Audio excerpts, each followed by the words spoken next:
right, I'm unmuting you. I'm unmuting you guys now. All right. Welcome everyone to the first episode of Sailing the Xiinvarian Sea. I'm here with a lot of lovely people. We'll just get right into it real quick. Hi, I'm Freya. I'll be your dungeon mistress, as I've been so called, for this evening and for the campaign. We're just gonna go around. I'll make Chanel start because Chanel knows the deal. Yeah. Chanel, if you would please tell us who you are and your character and stuff like that. Of course. Chanel Vintage, and I'm playing Callius, the Tiefling Warlock. That brings us to Ollie. Oh, sorry. I'm Ollie, and I'll be playing Ren, the Triton Druid. All right, Aberema. Hey, my name is Aberema, and I'm playing Ed Boone, a Warforged Artificer. Oh yeah. All right, Kiwi. My name is Kiwi, and I'm playing Tetra, the Human Bard. Cooties. My name is Chief Cooties. I'm playing Lunaris, and I am an Asmer cleric. Frankie. My name is Frankie, and I'm playing Fanrix, the Dirty Goblin Rogue. And last but not least, I'm super casual. I'm playing a half-elf fighter. Sai, the half-elf fighter. fuck yeah, great job, y'all. Oh yeah. And we'll get right into it. To the west of the continent of Vijar, west of the great elven nation of Xiinvari, lies the eastern edge of the Xiinvarian Sea. 1,500 miles west of that eastern edge lies the island chain that once comprised Xiinvari, the longest-standing nation in Aethana's history. The islands of the central Xiinvarian Sea were once home to the goddess Xiinvarashir. Ruling from her Tower of Light, the nation of Xiinvari flourished for nearly 31,000 years. This once great nation fell to ruin shortly after the goddess of light disappeared 691 years ago. Following her disappearance, the incredible gems known as light shards have cropped up throughout this region, leading those who seek power to seek out those shards. These islands have been plunged into war after war following her disappearance and eventually formed the nations we now have today. On the largest western island, Koviska is now home to two major nations, Kari and Ilithal, who have been locked in a war for the light for the last 400 years. Ilithal is the sole surviving moat of Xiinvari, who remain dedicated to Xiinvarashir even throughout the centuries without her. On the other hand, we have Kari, ruled by Emperor Imran Kari, who himself has godlike power and claims to be able to restore balance to former Xiinvari as Xiinvarashir once did. The Marani Isles in the southeast have fueled this war by playing both sides, supplying both nations with gunpowder. This incredible trade from the Marani Isles to the main island of Koviska has led to an age of piracy. But we start away from the war for the light. We find our fated group on Kinor Island in the trading city of Viorcha, hired by Captain Barome Greathand aboard the Ocean's Edge. And that is where we begin on the 16th day of Kahir. Today is the day that the Ocean's Edge is sailing off. And as such, you have all been called for all hands on deck. Summoned onto the main deck with the rest of the crew, find yourself gathered in a crowd of sailors. The entire ship's crew, about 30 or so people. Captain Barome Greathand, a handsome, strong, grizzled, elderly orc, stands up on a barrel and calls out in his deep voice, quiet down, quiet down." And beside him stands Quartermaster Iriza Ildaraki, a middle-aged, half-elven woman who is beautiful and regal. The captain goes to speak again. "Welcome, crew, welcome. Shortly we'll be heading on our journey to the Marani Isles. The journey is a bit under 2,000 miles, which should take us a bit over 2 weeks at best, but more realistically, about 3 weeks. We're making a couple stops along the way. Our first stop will be at Karavusha and the other at Char Magdala. For those who don't know, that takes us on the main trade route to the Marani Isles, the Sulphur route, which will lead us to the city of Ilari, our destination. It's a pretty safe route, so as long as we don't stray too far off course, we should be safe from pirates and possible monsters. For those who are new here, our Greenhorn Master Gunner Ainma will spend some time with a lot of you, making sure you are familiar with how to use a ballista and a cannon. We have 2 ballista, and he points to the bow of the ship and the stern, which is the front and back for those who don't know. I've been studying my pirate terms, my nautical terms. And he points to 2 of the cannons on the main deck. We have 8 cannons total, 2 on main deck and 6 on the lower deck.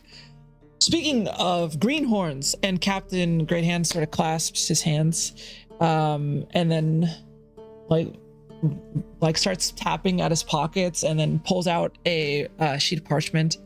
I would like to take some time to welcome our 9 greenhorns.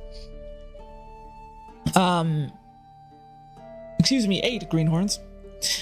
First off, we have our new musician, Tetra. Where are you? And Tetra, as Captain Greathand motions over to you, would you please describe your character to us? Tetra is a human with olive skin and big dark brown eyes, almost black, and she has big crimson hair, and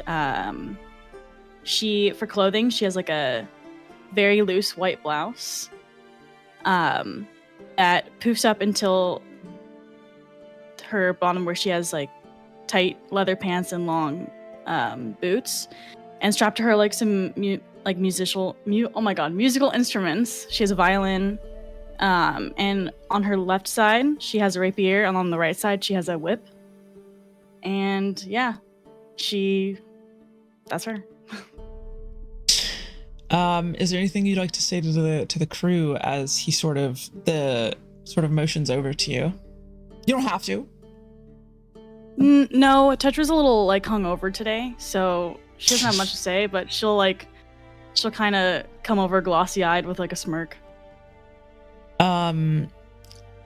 Greathand continues. We've also got a new hire to be training under our surgeon, which is Ren, and points to you, Ren. Would you please describe your character to us? So Ren is a Trian, meaning that she's kind of like a fish person. So she has like weird frilly things here. She has blue skin and purple eyes and long black hair, but she typically keeps it up to do her job, you know. Working lady, I guess. Pretty. She's pretty too, sorry. And she's wearing like a cool piratey blouse that's like off the shoulder. Tucked into some black pants and some boots too. High quality fabric. Because she likes looking cool. But yeah, that's her. And anything you'd like to say to the crew? Hello. It is an honor to be here. It's my pleasure to make your acquaintance, and I hope that I can be a great source of strength within this crew going forward. Well, it's good to have you here. That brings us to our next, to our night shift crew, actually. First off, we've got our new helmsman. Marcus, is it? And you see this sort of elderly human man, slouched back, sort of unkept facial hair. Looks kind of tired. Who nods to the crew. Aye, that's right. Good to be aboard. And then looks back to his paper. Sai, is it? Where are you at? Sai, there he is. And Sai is our new brute for the night shift. Sai, would you please describe your character? Yeah. Besides a brown skin character, dark eyes, dark hair, kind of partially braided in the front, little loose curly in the back. He's got sort of a patchy beard, patchy facial hair, and his resting face often gets mistaken for a scowl. Kind of looks pretty unapproachable for the most part. It sort of matches his personality. He just typically carries a one-handed sword, as he is a fighter, and just likes to wear loose clothing. Nothing too restrictive. He favors comfortability over like looking good. But if it's getting like a little cold out, he's got like a fur collar vest put on over top. So yeah. Yeah. Anything you'd like to say to the crew? Not really. Just here to get the job done. We've also got a new Swabby who will be joining Ninari on the night shift. Fanrix, welcome aboard. Fanrix, would you like to describe your character? Yeah, of course. Fanrix is a 3-foot little dark green goblin. He's wearing a nice, well, really, I wouldn't really call it nice because it is kind of, he did steal it. Yeah, it is stolen. Yeah, he's wearing a nice stolen kind of like leather hood and also a leather kind of battle jacket going on. And he also has dark leather pants that are, pretty dirty because, he really can't afford new clothes. But, if he can find new clothes, he'll get them. And also he has also soaked wet boots, that have multiple holes in there. But, he's working his best to get a new fit. All right, so don't make fun of him. And he has a little bit of muscle for a short guy. He's kind of stalky with his muscle, kind of a little bulked up. And he has two daggers, dual wielding, and that's about it. Yeah. Oh yeah. The captain sort of looks down, sort of folds over the piece of paper. Then we've got our new gunner who they've joined for the night shift, Ed, right? And looks to you, Ed. Would you like to describe your character for us? Yeah. My character, yeah. So Ed Boon is made out of wood. His head kind of like is split into half, so he has like a line that's supposed to be his mouth, but the head just can open up like a Jack in the Box, and his eyes are just light blue beams. There's no eyeballs. So I'm a Warforged, which means it's more like a robot, and yeah, that's pretty much, yeah. And anything you'd I like don't to know say to the anything. crew as the captain sort of motions over to you? Hey. And we've got two barrel people, Lunaris. Lunaris, would you like to describe your character to us? Yeah, so Lunaris is a 5'4" Asmer, pale skin, some freckles dusted in there. She has some light blue hair with these two large feathers that kind of hang in the front, and kind of a fanged smile, pale white hair in that short bob, and let's see, mixed armor, kind of some fabric and leather boots, as her underlayer, and then a long blue cloak over top. And her two weapons of choice are an Iqua and a warhammer that kind of accompany the pack strapped to her back. And she just kind of offers a small wave and kind of looks everyone over. It's a pleasure to serve alongside you all. And finally, that brings us to our last member, Callius, new barrel person as well for the night shift. Please describe your character, Callius. Yes, Callius is a 6-foot tiefling man, and he has purple skin, and his hair is very dark blue. You'd probably just mistake it for like a black hair. It's about mid-length and tied in the back, but still down quite a bit. You can't see any visible weapons on him. Clothing-wise, like brown fabric pants, black leather boots, and a leather coat atop like a flowy white shirt. And the coat is leather and could hold many sorcery-like things. It's very bulky. Well, those are our new crew members. I want to ensure that you all have a pleasant voyage aboard the Ocean's Edge. Do we have any questions? Looks around at the lot of sailors, excuse me. All right, well, you know where to find me. Thank you for your time. We'll be setting off in the next 10 minutes or so. Let's have a good voyage. And he hops down from the like barrel that he was standing upon, and sort of motions you all over, as well as that sort of elderly human gentleman that you saw introduced before.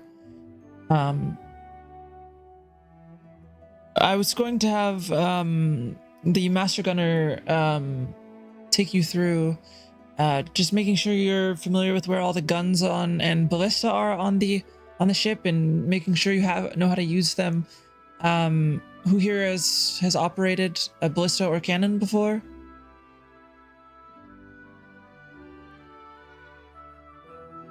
Don't That's look at me, unfortunate.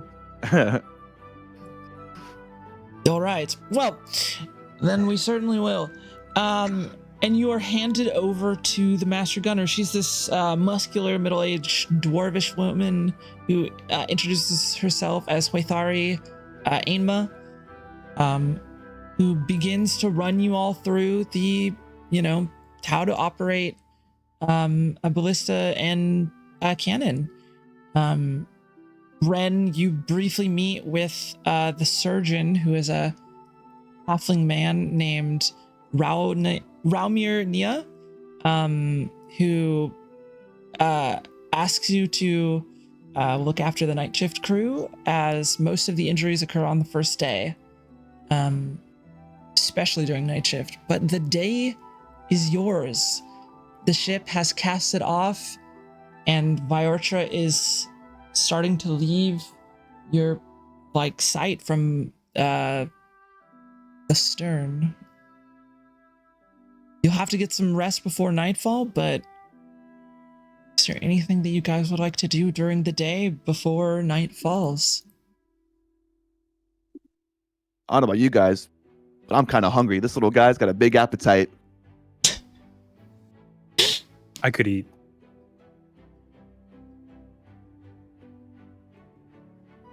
Well, are y'all hungry too? Because let's go eat. You know what I mean, Sai?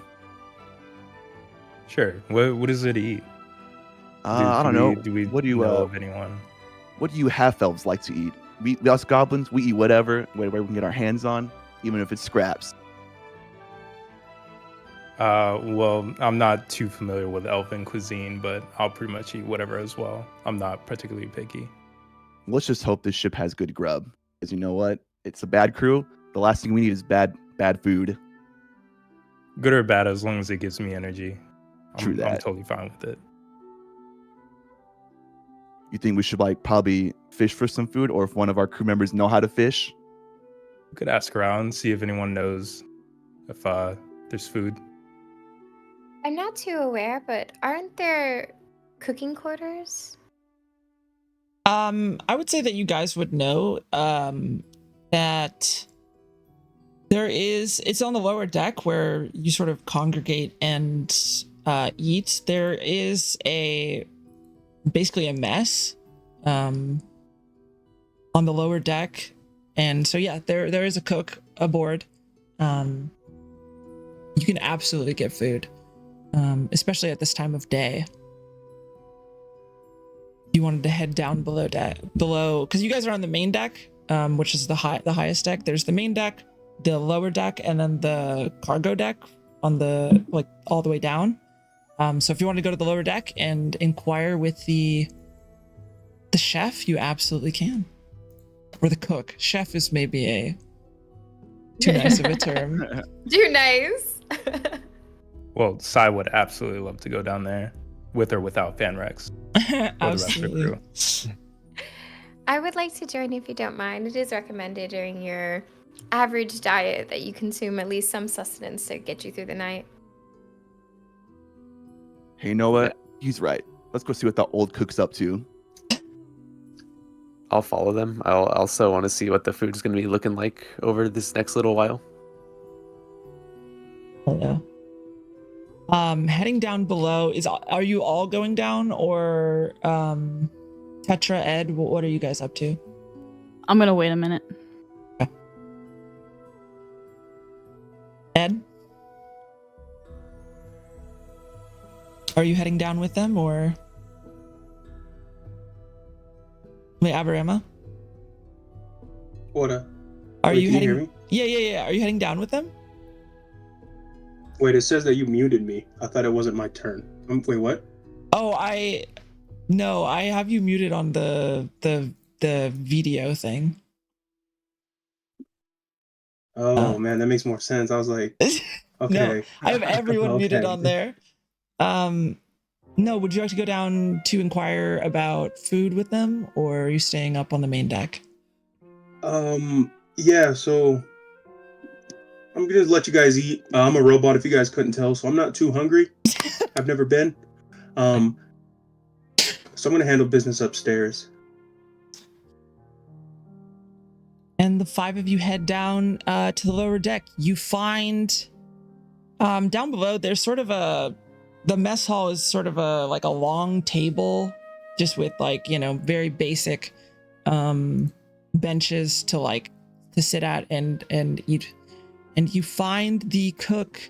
Her name is Brimble. She's a elderly Firbolg woman. You don't know what a Firbolg is, or a Firbolg? I will show you a picture of that, because they're sort of these furry, nature druidic people. She kind of, every type of movement that she does is a bit slow. And she kind of looks over to you with a smile. Well, hello. Can I get you something? Yeah, what do you have to eat? Well, we've got some stew that will be ready for lunch soon. But I wouldn't touch that stew, Sai. Why What was that? not? I just don't trust it. I don't know what it is. I'll eat anything, but I ain't touching that. I'm a bit well versed in any adverse effects that can come from consuming such. So if you would like me to test out the stew for you, I could do so. I more than trust the cook. They've been serving the ship for quite some time, I believe. Yes, I've been aboard the Ocean's Edge for 43 years. I have no reason not to trust the food. I'll take a bowl. All right. Do you want bread, hardtack? What would you like with it? Just bread will be fine. All right. Anything to drink for you all? Do you have any brew? Oh, yeah. It is a pirate ship. Of course we have brew. Great call, Sai. Starting to like you already. Well, I'll have it up to the counter and she sort of like motions, and you see that there's sort of like, she's not going to deliver it, like walk it out to you. That would take like 30 minutes because she does not move very quickly. This is an elderly, like Firbolgs are fairly like slow moving in general, especially like, yeah. But if you wait a little bit, there are, I believe there's 5 of you, right? 5 bowls of this. Didn't inquire about exactly what it was, but it's some sort of like, it seems like some sort of fresh like fish and vegetable stew that is provided up, and there's like a big like honking piece of bread sit next to him, and 5 ales as well. Um, I think my character. Thank you. I appreciate Thank it. you. Go ahead. I just take my food and grab the first ale I see and just take a seat. I'm gonna deliver some of the stew and ale to the area by where Sai's sitting. So like my serving and then somebody else's. Gotcha.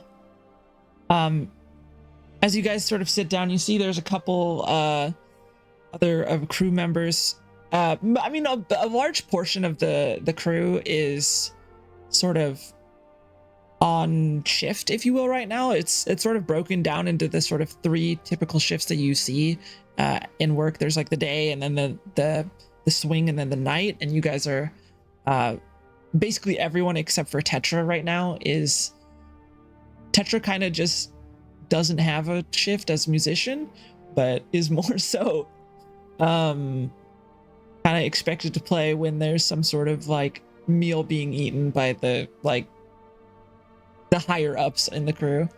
But there are a few people who are sort of playing some sort of dice game at the end of the table, but you guys can sit and enjoy your meal and chat as you wish. Man, I'll tell you what this cook is good for. If she can serve us some mean ale, hey, that's what she's good for. So you know what? Let's do a toast, guys. Let's cheers to that. Right, crew? To new crew members and to lots of money our way. That's why we are gonna get drunk on this ship tonight. I don't Cheers. necessarily cheers, but I don't necessarily recommend drinking before you were supposed to work. And you know what? We gotta do this job, and there's only one way to do it while we're drinking. At least that's what my dad told me. I can handle my ale. Yeah, cheers as well to the coin. Just one.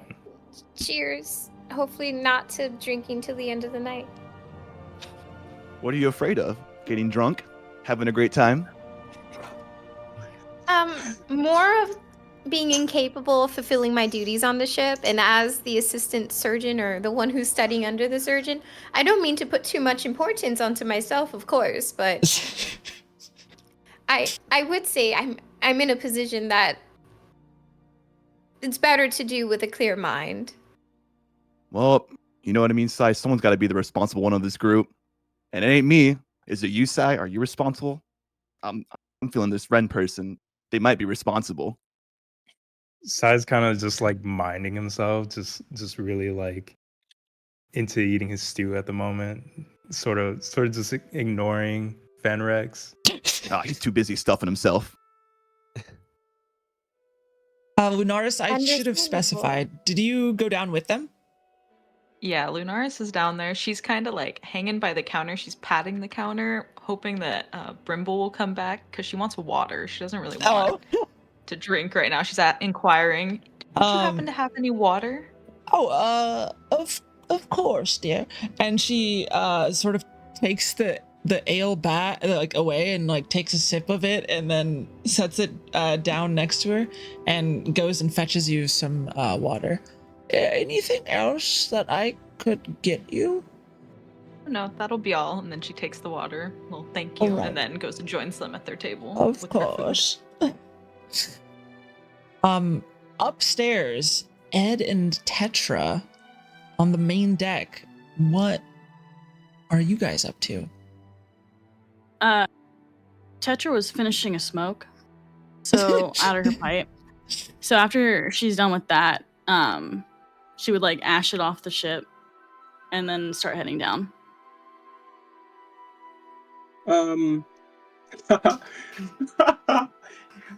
I'd say at this point Ed is kind of just wait. Are there windows on this boat? You're up on the top deck, so Okay. it's like totally open. Yeah. So Ed is just looking out to the sea, kind of thinking, and he can kind of hear everybody downstairs, and he just goes, maybe I should have went," but he doesn't. He's just chilling because he's not hungry. Yeah. Is that the only one upstairs, or is there other crewmates out There there? are, I mean, there are the people running the ship. There's, the captain and the quartermaster, and, people are running, swabbies going up and down like the rat lines, and there's, barrel people up in the crow's nest right now. The ship is being ran, and you have now like left the bay that Viorcha sits in, the Bay of Merchants, and are starting to sort of edge, if you look at the map, edge along the Kanor Island, so sort of starting to head southeast towards the Marani Isles. Is Ed looking lost? Is he the only one sitting there doing nothing? No, he's not lost. He's the opposite of lost. He's very found. No, but like, are you just standing there? I want Tetra to know what you're doing because she sees you before she goes down. He's just looking in the direction the ship is going. Yeah, so southeast. All right. Well, before I descend down to the kitchen, I go, "Come on, Ed. Even if you're not hungry, it's good for camaraderie." All right. And then I descend down. Yeah. Okay. So then, Ed kind of like shakes his head like he was daydreaming, and then turns around and they head downstairs with Tetra. When I get down there, I don't really like look to see behind me. I probably hear him because he's Warforged. But I'll just go up to the counter and ask for 2 wines. All right, yeah, we can get that for you. And anything to eat then? Or Not yet. I have work to do. all right. She comes back. They don't have glass on this ship. It's a terrible idea to have glass on a sailing boat, or sailing ship, not boat. And she brings you like these mugs that are just filled with a copious amount of wine. Just Okay, from the I wanna smell, chug the first one. it's not good wine. She doesn't care about quality. Chugging the first one, Yes. I mean, it's like full. Okay, make our first roll of the campaign. Constitution saving throw, please. Constitution. She got a 14. Okay. Yeah, you're fine. Sweet. Okay, good. Because that would have been really embarrassing. All right. It's just And then she wine. took I'm a just sip. like, how drunk are you? Fair. Trying to see that. That's all. She's turning Fair enough. up. Woo! And then, is there anyone with a hat that's sitting down or anything? With That has a hat? Yeah. Yeah. One of the people gambling, you see this sort of tall, beefy Anyone not dragonborn. menacing? Okay, she's quite menacing. Anyone not menacing? Someone not menacing? Oh, not menacing, are we thinking? Or is that the only one? I mean, you see across from her, sort of a less bulky, young tiefling woman, with just like a simple tricorn hat.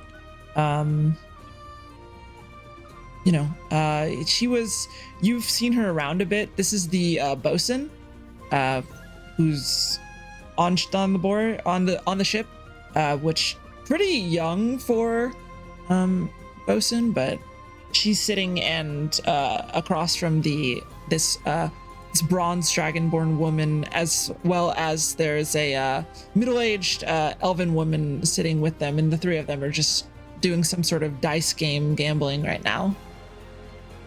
Does the older woman have a hat on? The middle-aged elven woman, no. Oh, all right, we'll see how this goes. I'm gonna go to the less menacing woman and like go to the side of her and be like, I'm gonna borrow this and take her hat. Make a persuasion check. Not gonna do that. Yeah, persuasion. Yeah, something bards are terrible at persuasion. I have a +8. Yeah, I know. That was the sarcasm. Nothing persuading about you. Okay. Yeah, Got a that's 19. 19. All right, just return it. It'll be worth it, trust me. And then I go to the side and like put the hat down. And if whoever's looking at me, I go, "Tips are welcome, not expected." And I just start playing for the crew. Or make performance check. Jeez.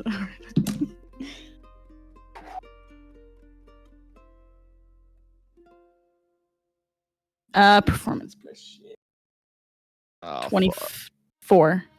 22, Oh, sorry. goodness. Wow. What instrument did you say you pulled out?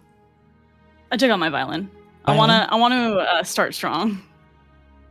Starting strong, you hear it's loud enough that it goes to the to the crew above, and people start like, you hear on the main deck, because it's right above you, right? You hear people start like tapping their feet on the boards above you.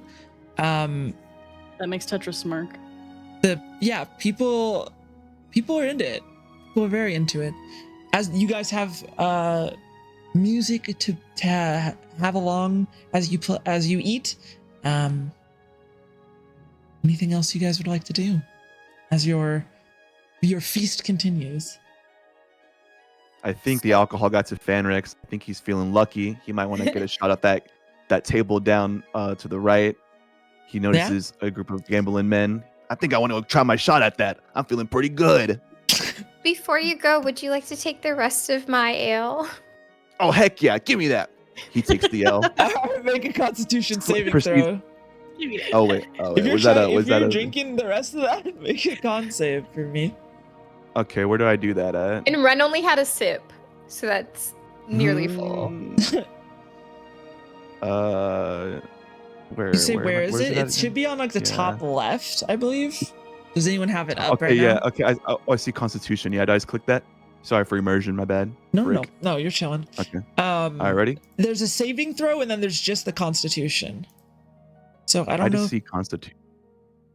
Let me look real quick. There's a box to like the left under the numbers that Oh, on the- the bottom it says saving throws. Oh, okay. Oh, I see saving throw. Okay, do I do a saving throw? Okay, I see what you're talking about now. Please Okay, saving yeah. throw, yeah. Okay. Is it click con? Okay, gotcha. All right, here I go. Here we go. Frick. Oh, Is it the slow roll? Is that what's happening? oh wait. Oh no, it already rolled. Oh, I didn't see it. Sorry. Yeah, I had the little thingy popped up. Con 18. Yeah. I mean, you're a small dude and drinking a lot. You're inebriated, but you can handle your alcohol. Been here many times before. I tell you that. Heading over Now let's go win to some money. heading over to the three women that are gambling right now. You see, how familiar would you say Fanrix is with gambling games, with dice games? I'd say he's won a lot, but he also, lost a lot.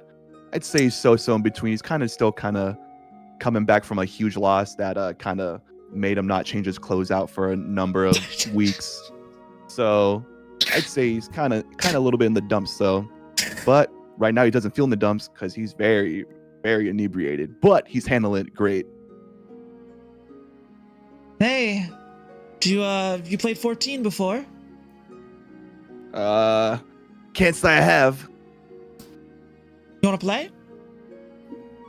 You know what? I'm already on this ship. I might also have a great time. So you know what? Let's make this a better time. I'm down to play. When Alright. Tetris hears 14, she watches this. Yeah. Freya can explain the rules of the game if you want to play. It's a game that I made up how to play. Is it a drinking game or? It's a dice game. I don't have any dice. Actually, no, I have dice. I mean, I have also made many drinking games, so that's a fair thing. So it's very similar to blackjack, but it's with dice. And the goal is to get as close to 14 or on 14. And you roll a D8 and a D6 at the start. Okay. And then you can keep adding dice, but the dice gets bigger and bigger. And if you go over, you Okay. lose, obviously. But whoever's What do I have to closest, lose? they're going for money right now, but they're not betting a lot. They're only doing like, a silver. Petty coin. Yeah, exactly. This is just more just something to like pass the time. Okay. What do you say, Greenhorn? You know what? Get me in there. I never played this before, so I'm a little unexperienced, but you know what? With time comes experience, and I'm ready to get experience. All right. I respect it. Okay. Fenrix feels confident, smirking. Can you roll like you can roll specific dice on D&D Beyond, right? Yes. It's on like the bottom left or something? Oh yeah, like the little dice icon. Yeah. So you're going to Yeah, did I click start that? by rolling a D6 and a D8. And Okay, you're going okay. to hide the you're going to hide the D6. So I'm just going to say that you're playing against one of them at this time. And she'll, put out an ante of a silver. And then you roll a D8 and a D6. I'll roll mine. Wait, do I roll my D6 and D8 right now? Yep. Okay, all right. So you see that she got a 1 on her D8. Oh, okay. What did you roll on your D8? I'm not looking, so I don't know what you got on your D6. Again, you want to hit as close to 14 or 14 as possible. Wait, do I roll my D8 right now? Yeah, and your D6. Okay, do I just click roll? Because I clicked those two. Do I just click roll? Yes. It says to everyone or to self or to Dungeon Master? You can do it to everyone. Okay, all right. Okay, I'm clicking. Okay, what am I looking at here? So you're going to tell me what the D8 roll was. 5. 5. Okay, so she sees a 5. Do you want to up the bet? It's the time that we would do it. Since it's your first go, we can just keep it at a silver. You know what? I'm already here doing petty jobs. Might as well keep getting petty money, so let's keep it a silver. All right. I am going... Now we choose to hit or stay. On your first hit, you use the smallest dice that we have, a D4. So I'm going to roll my D4, and you show it. Would you like to hit or stay, trying to get closest to 14? Hit me. All right, so you're going to roll a D4 and then add it to what you have. Like what okay. So whatever your total is, again, I don't know what your total is, but Okay. she's Gotcha. going to, so she has revealed a 1 and a 2. She's going to choose to hit again, which now she uses a D6. Okay, yeah. Hold on, I'm just writing these numbers down. I'm forgetful, my bad. No, it's easier because I have the dice in front of me. I'm online. Yeah. Okay. So I click D4? Yep. And then roll that. All right. And then you add it Here to we whatever go. your number is. Here we go. Here we go. I'm not sure who says that, but I'm feeling the same. Just D4? Yep. And then you add however much you're at. Do you want to hit again? Now you would be adding a D6, which is, I guess actually you would be careful. If you don't want to go over 14? Are you saying you're better than me? Are you saying I don't have the guts to roll again? Well, I wasn't saying it, but maybe I will now. You know what? You don't want to upset me, lady. So you know what? I'm gonna go again. Hit me. All right. Roll your D6. I'm feeling it. Here we go.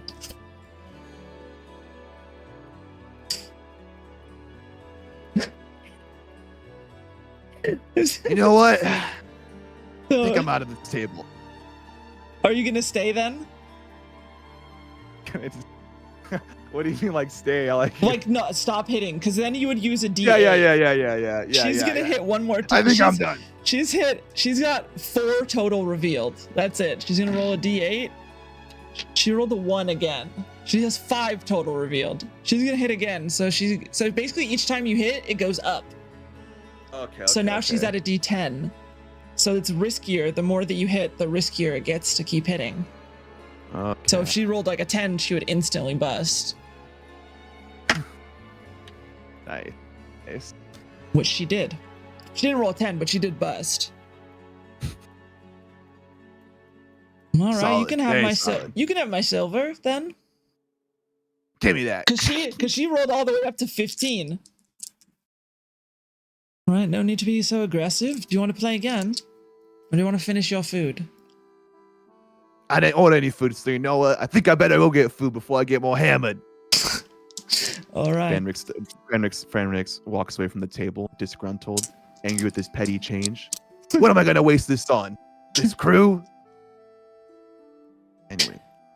I Uh, want to say that angry Ren dude. approaches him with a stew already in hand. Like, hey, you should probably eat this. You know what? I'm not gonna lash on you because you've been a sweetheart. So you know what? Thank you. Franrix is above, grabs the food. Oh, yeah. Thank you. Franrix That was proceeds like- to absolutely devour.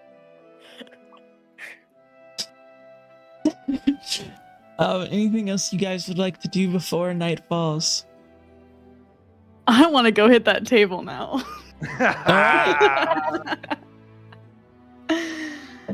All right, I just stopped. That was so entertaining for Tetra. I just stopped my music. Do I have any money in the hat? Well, there was about all of you down here and 3 other people, and those 3 other people were still playing their game. Damn. All right, I'll leave it there. Actually, no. Is she looking at me? The one I stole it from or borrowed it from? Or borrowed it. Borrowed. I mean, not currently. She's still at the table, gambling. I'm gonna put it in my pouch. Make a sleight of hand check. This will go against her passive perception.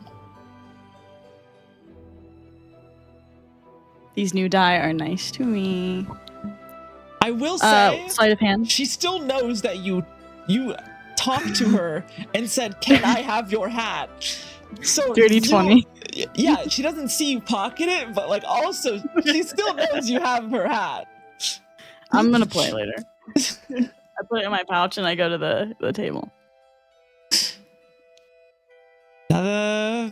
You interested? Oh yes. Have you played? Yes. All right. Then you Good know game. the drill. Oi, any of you want to play? And she sort of talks off, just motions to the rest of you, to the other 5 of you, I guess, besides Fanrix, who is destroying some stew. I would like to try at least once. All right. As Sai finishes his ale, sure, I would like to play a round or two. All right, let's do this. I'll go easy on you guys. Okay, so for those who were not, or for those to just run through it again, you start with, if you're rolling online, it's a D8 and a D6, but you start with these 2. And you tell me what the 8 rolled, and you keep the 6 a secret. You want to get to 14 on the dot without going over. And then afterwards, you can basically choose to keep hitting. But each time you hit, it goes from a D4 to a D6 to a D8 to a D12, or D10 to a D12, and so on. So it gets riskier and riskier the more you hit. That makes sense? Yes. So if you're at like 13 and you're about to roll a D6, maybe you don't hit. Because you only have a 1 in 6 chance of getting that 1. So I'm supposed to roll a D8 and a D6, but I keep the D6 to myself. Okay. Yes, and you tell me what the D8 rolled. So I'm gonna roll mine because I'll just be playing as one of them. So Auntie's a silver. So Put it into the pot in the middle. Did everyone do the ante? Not yet. Hold on. All right. We do the what? The ante. So basically, you don't have to minus it yet, but you're putting a silver on the line. Gamba. Okay. Gamba. Yeah. Yeah. All right. She rolled a 6 on her d8. Or since you're new, maybe we'll just keep it at that for now. What did everybody else roll on their d8? I rolled a 6. I rolled a 2. 5. All right. Now we choose if we want to hit or if we want to stay. I want to hit. I would also like to hit. So now you Well, roll a also- d4, which is, if you are rolling physical, it's a little triangle. If not, it's the thing called d4 on the side.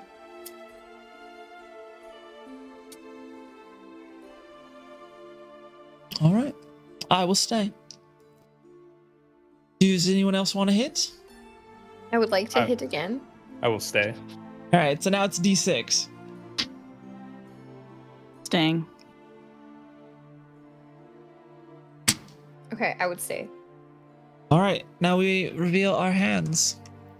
And she reveals her hand, and she actually has a 14. She smirks, like, leans back and smirks. What did everyone else get? Not Got a 14. Got 12 too. Wait, Ren, what did you get? sorry. My math didn't math well, even though it's very simple. I got a 12. 12? Well, I guess I'm taking the newbie's money. And she slides. You guys can all minus 1 silver. Run that back. All right, run it back. Who is this that we're playing against? This DM. is the big dragonborn woman who you've not inquired. Yeah, she's like a bronze, I believe, is a bronze dragonborn. But she's got, she's well armored and well armed.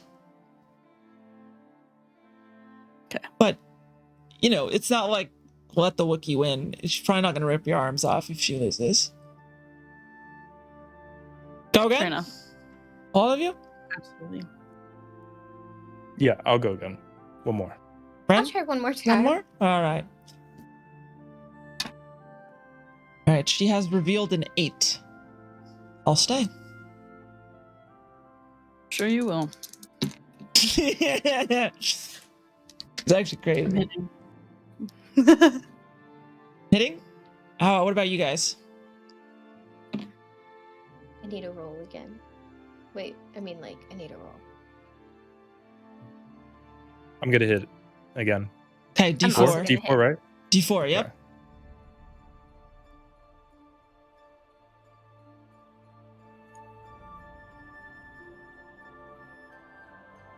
Cat jamming. I'm sorry. And then I'm gonna hit again. So now So it's it's D6. Yep. I'm also gonna hit again. Okay. I busted. Oh, shit. What did you have total? 15. Oh! Me too. I also had a 15. All right. You and me, musician? I have to hit again. Oh, you have to hit. Dragonborn. Once more.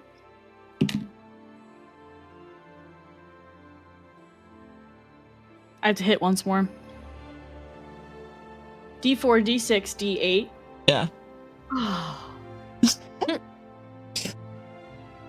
I gotta do it. Let me get another one.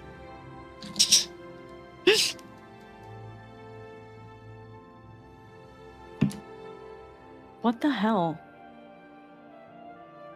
Then it would be D10 if you want to hit again. What do you have revealed right now? Only my D8, right?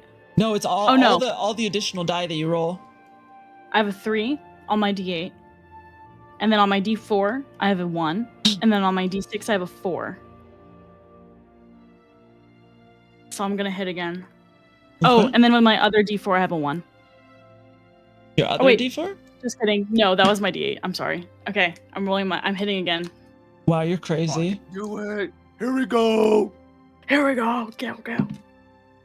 Oh my god. Yes. I think I have to stay. All right, I will reveal. And she reveals an 8. Well, she already had her 8 revealed, and a 4. She has 12. 9. 12. Wait. 11. Fuck. Taking the newbie's money. What a lovely Thank experience. you, I wish to thank never you, do thank this you. again. Sai Oh, gets up from gambling. I'm just Sai having a gets bad up from the day. table and says thank you for the game, and then heads his way back up top. Always a pleasure. What was your guys' name again? Yusin Karo, Master at Arms. She offers her hand out. And you know the Master at Arms is basically the especially for you side, this is basically your boss. This is like the person who's in charge of all the brutes and basically in charge of making sure everyone like leads people, if there's like a borders onto the ship, sort of leads people in the battle. Oh, well, then I shake his hand. Sai, I believe we've It's met a woman, already. but yeah. Oh, excuse me. I shake her hand. Yeah. Sai, I believe we've met already. Oh, yeah, yes, we have Sai. That's right. Oh, good to take your silver, and I'll do it again if you're interested. I think I need another drink before. I've enjoyed our time, but I wish not to lose any more money. So thank you so much for the games. Pleasure to make your acquaintance. All right. I will say, unless anyone wants to interrupt me, which you absolutely can. As we begin to move towards nightfall, anything you guys like to do? Last call. Can I go outside for a cigarette? I mean, yes. I would love it. I would love a nice cigarette. Could I use the restroom IRL? Yeah, we can actually take a break as it moves towards nightfall, and then Petra, you actually bed down for the night, but the other 6 are up working the ship. We'll go to break. Thank you guys again for coming out for the first episode of Sailing the Xiinvarian Sea. We'll be back in like 5 minutes, probably, something like that. Go piss, get water, that kind of stuff. Catch y'all in a sec. Sound good.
All right, I'm unmuting y'all and bringing you guys back up.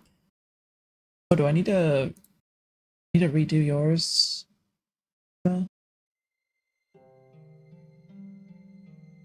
Redo yours.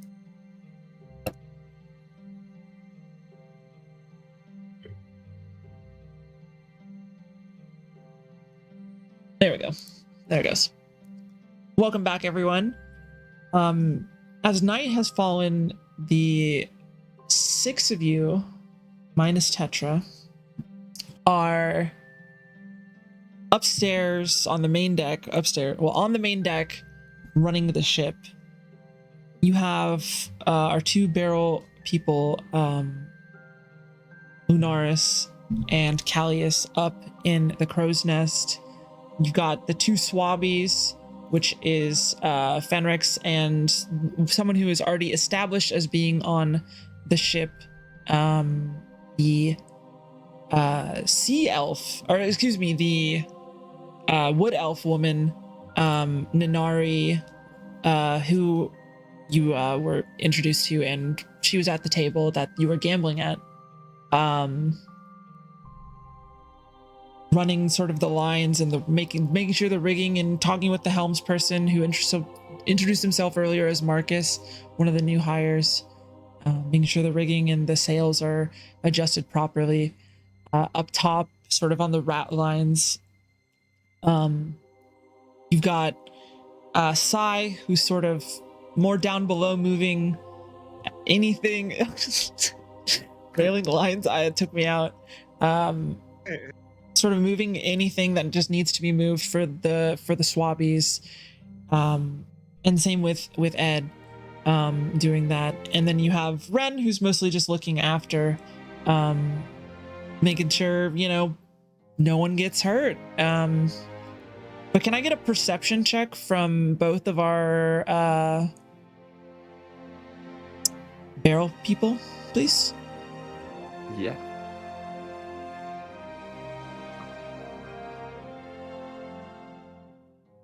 Who are those? That's Lunaris and Alius. Still getting acquainted to names. Got a 6. 22. 22. Yeah, as you at this point you've left behind Kanor Island. You can kind of see it in the background. 22 is really good.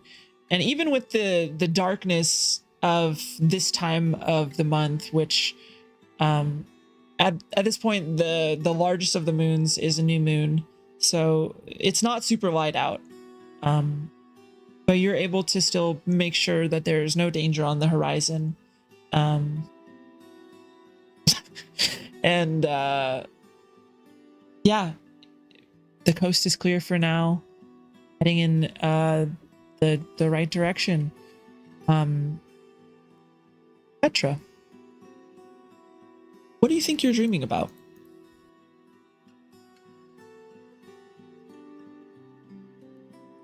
I think I got the wine dream, so I think I'm like in a utopian world where I'm just out at sea, no harm's way, have lots of money. Yeah, enjoying the finer things in life. As you're sort of having this sweet dream, you feel an interruption in that dream as this sort of gravelly voice enters your mind with searing with fire and anger. But he speaks almost softly. The presence is angry, but the voice is not. And he just says, "What's the mortal saying? I'm not mad. I'm just disappointed. I am impressed, though. Gutsy, I'll give you that. Say, I'll drop it if you just come back and return what's mine, and we can just move on. Otherwise, well, I guess we'll see." Can I answer Until we back meet again, Texture Jake. And you can answer back. my answer back? She pauses for a moment and then she goes, "What's that one pirate saying? Take what you can and give nothing back." After a few seconds, you hear nothing. She feels like she should have not said that, but what would you like to do? Do you sit in your cot awake? am I awake? Currently, yes. That woke you up out of your slumber. Tetra needs smoke. Heading up to She regrets the main deck. Grabbing a smoke. There's 9 of you now up top.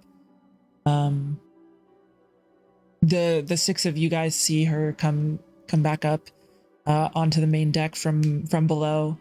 Yeah. While you're running the ship.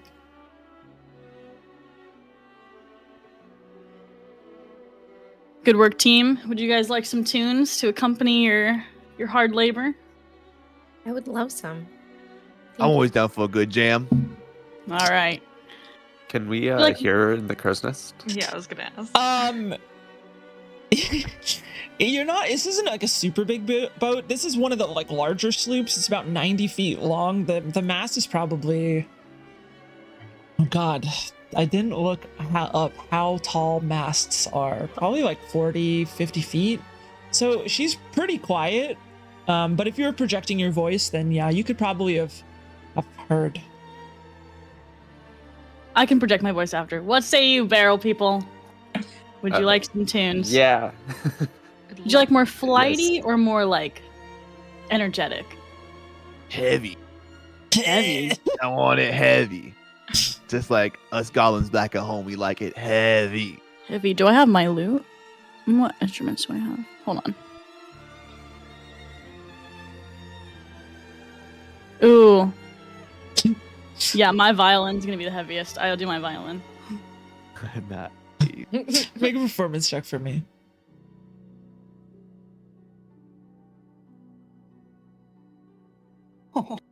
These die are so good. 25.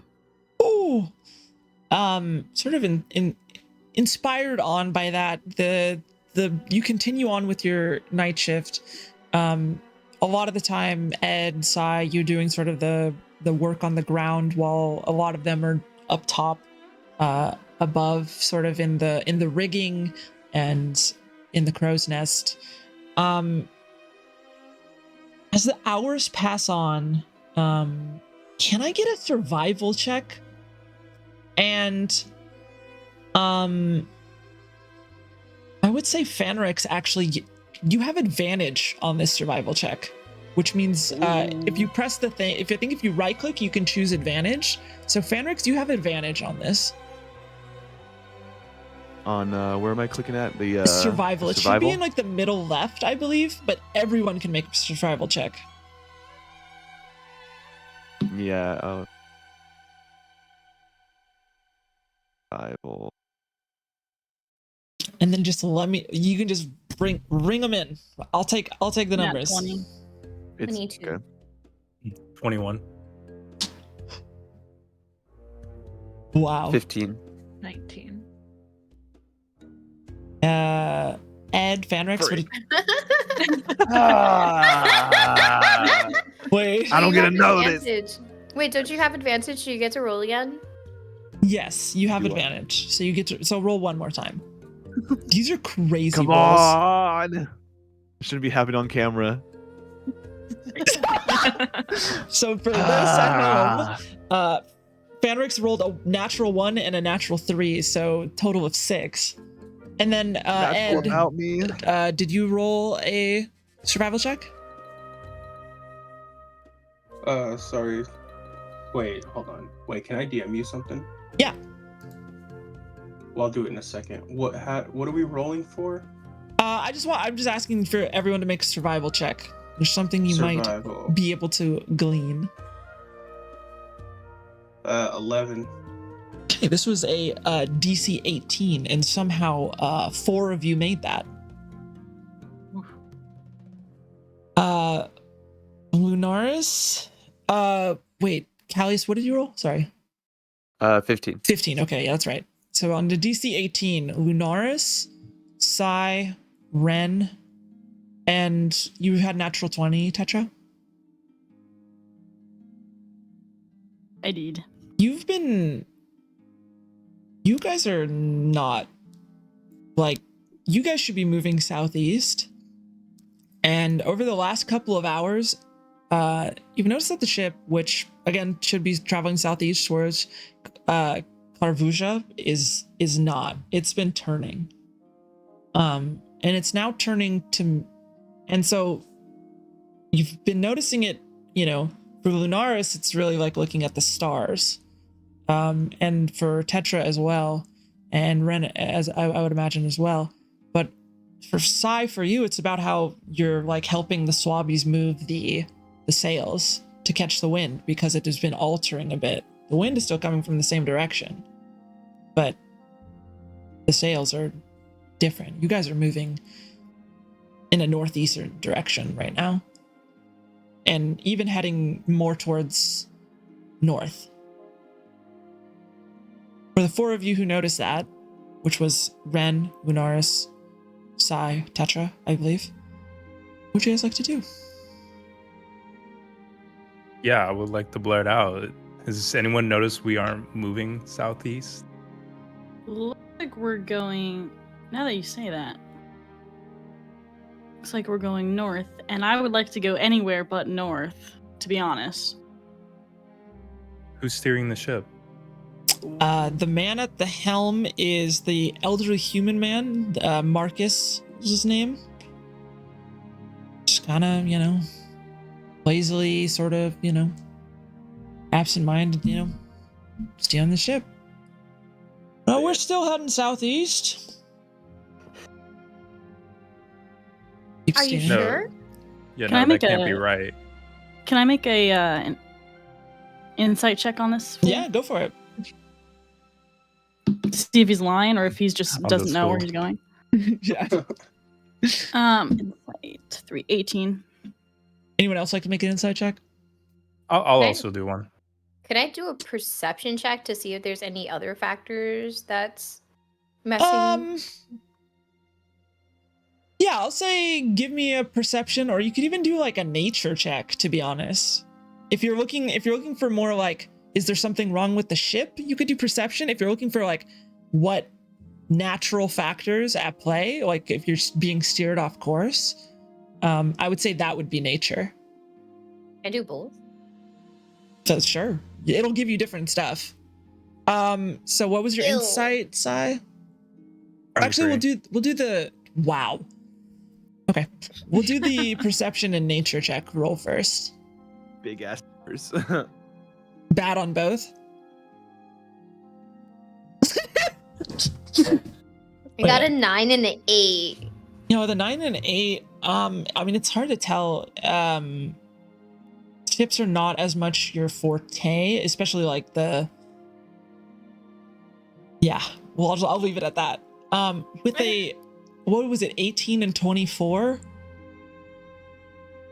Yeah, I mean, he's a shifty dude, and he's quite clearly not being truthful. Marcus, don't lie to us. I don't lie. Keep steering. Don't fib to us. Do we have a compass that we could check? To My like compass is confirm this? broken. I do not own There one. is a compass by the helm for sure. Can I take out my compass though Absolutely. and see what's going on with it? What's going on with it? What portion of the ship are you at? I was thinking that I would be kind of where in the middle where the barrel people are, but to the side, I was like on that railing, near, like lounging near it. Here, I'll say this. How close to Marcus are you? I would say 90 feet, and then he's where is he in the boat? Like Near the back. in respective to the barrel people. So the mast is in the center, Mast. of the ship, which leads up to the crow's nest. So that's in the center. And then the helm is a bit behind that. Like about So- 20 feet behind that, I would say. I would probably be 20 feet away from him. I'd guess maybe. All right, 15, as you I don't pull out your compass, which is typically spinning, it's pointing at Marcus.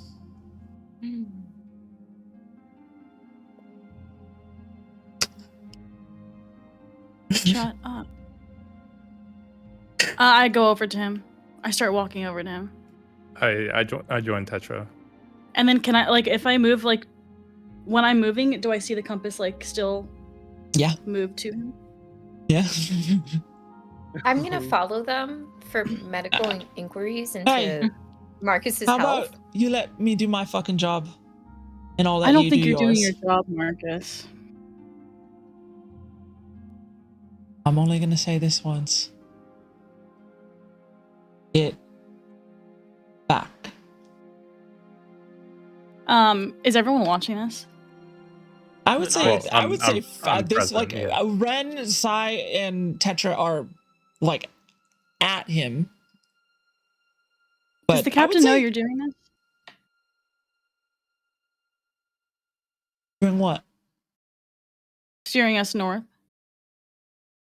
And that Do you as the have captain a instructs. shard on you? As you say that, this human man screams at you. But when he screams, his mouth looks off. There's something wrong with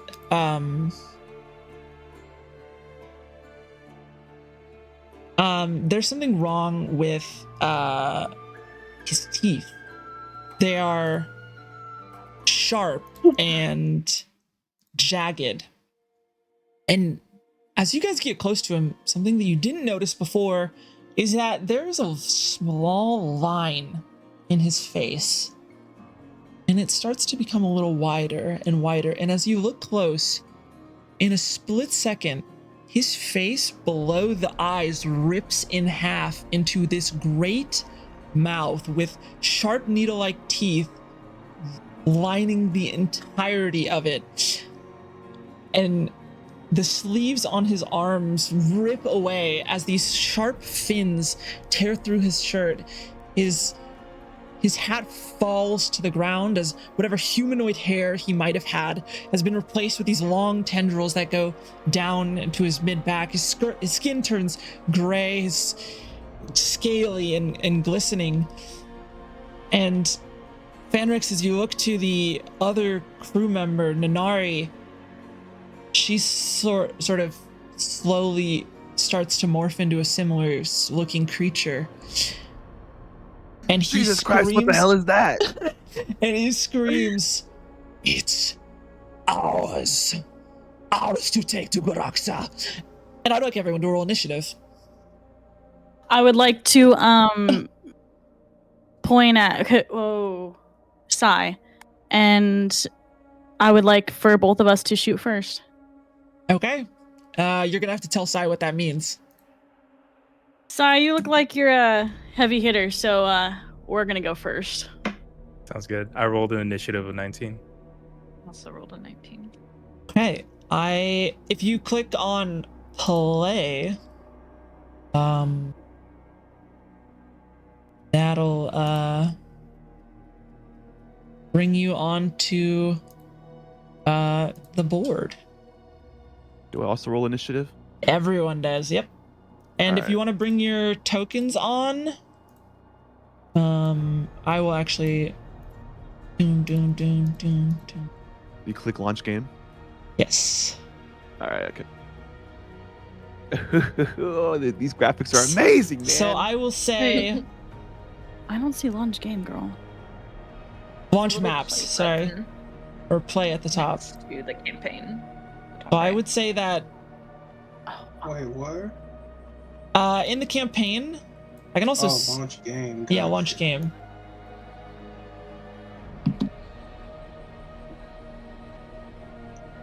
Says something went wrong. Something went wrong.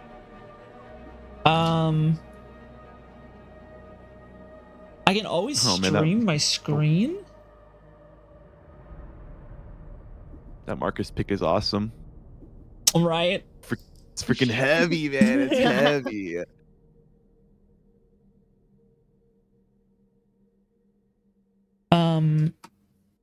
I can stream my screen, or someone else can stream their screen in Discord to share it with Ed Bune. That could also work if you need some help on, like, if it won't run for you. Wait, love, where are you seeing the play button? What page am I supposed to be on? Maps? Sailing the Xiinvarian Sea campaign? The page? campaign. Your Yeah, from character the. page. Oh, you can Why do it am from I the seeing character it? page. Okay. Yes. I do Yeah, it from the Yeah. campaign. I just I don't clicked know how on- to do it from the campaign. I only know Oh. how to do it from the character page. I did it from the character sheet. Okay, so if Yeah. you know There's a how to little do play it, button. yeah. Next Oh. to the chat, there's a play button that says, like, if you hover over it, it says launch game. Thank you, guys. Perfect. I said chat. I should say game log. You say crew. Ned Boone, are you how are you doing? I'm gonna switch over to Google Chrome. 'Cause Okay. Safari is kind of dog ass.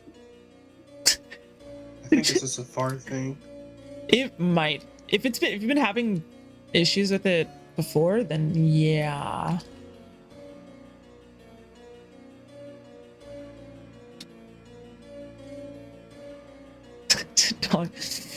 While you were doing that, can we get some initiative from everyone? Do we anyone above 20? I'm above. Anyone above 15? Yeah, what you got? I got 19. What's 20. your Also got what? 19. Oh, wow. I'm so sorry. I actually add 4 to that, and so does Sai. Okay, so so I'm 24 Sai, and then he's 23. Oh, yeah, because Tetra has a homebrew subclass, so she gets to add bardic inspiration dice to her initiative. +4. Can I get some of that initiative? 20, so 23. Next fight. She just chooses one person in herself. So we've got 24 for Tetra, 23 for Sai. Lunaris, what is your dexterity modifier? It is +3.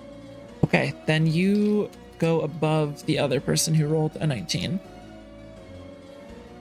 And I rolled a nat 20, got a 23. Oh shit. Okay.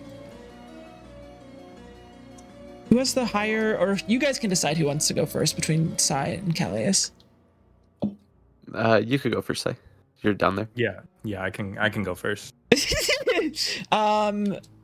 Who else we got left? Ren, Fenrix, and Boone. I'm last. A quick initiative or what? Yes, I rolled please. 11 initiative. Okay. Already clicked it. Dude, Oh. let's roll it again. Oh no. I just don't Okay. have that sheet up right now. Sorry. Okay, yeah. Well, 13 for me. And Ren. 5. I mean, honestly, you guys rolled really good initiative. I'm not gonna. There's 5. Well, okay. Overall, having everyone above 10 besides one person is really good. You got 4 people that are 19 and above. Okay. Jesse, how's the map going?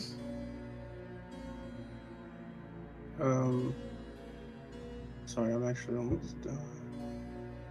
I had to verify a bunch of shit to get on here. Oh yeah, But to now like I'm on it with Chrome.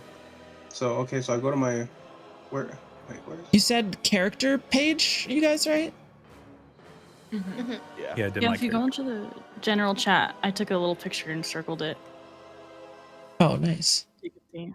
Oh, thank you for the I'm the on my image. character Chanel. thing. It's Oh, not yeah. showing up on Chrome. I can't. It's not. That sucks. On Safari, it's there. Can I like link game, this but to on you? Chrome, it's not there. Here, let me link this to you. If you click this, what happens? It says our steps got out of sync thanks to Otto's irresistible dance. What? Please refresh to help us save our wisdom saving throw. What does that mean? It's a D&D pun. That means it failed or something.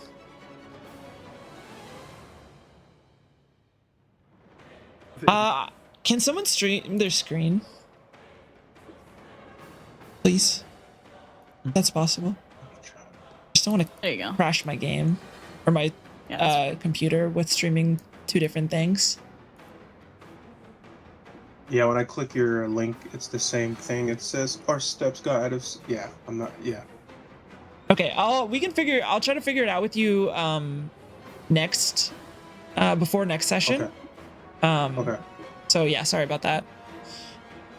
Okay, going first, we've got Tetra. You are up.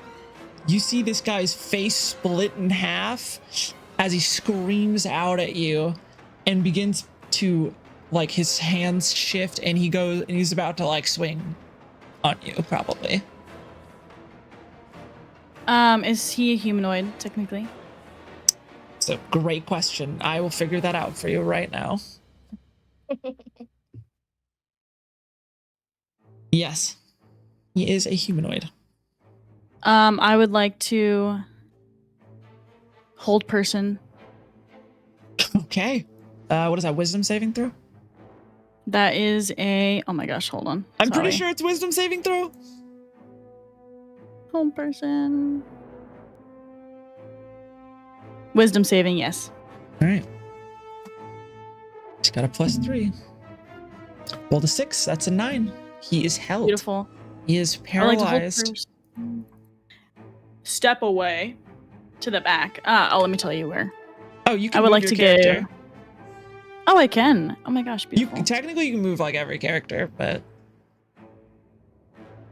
Honor system. honor For system. real. Oh, also like I'll see who moves. I'll see that it's being moved, and I'll be like, please stop moving that character. This way. Yeah, I would like to move to the back and give bardic inspiration to Ren. How do you inspire her?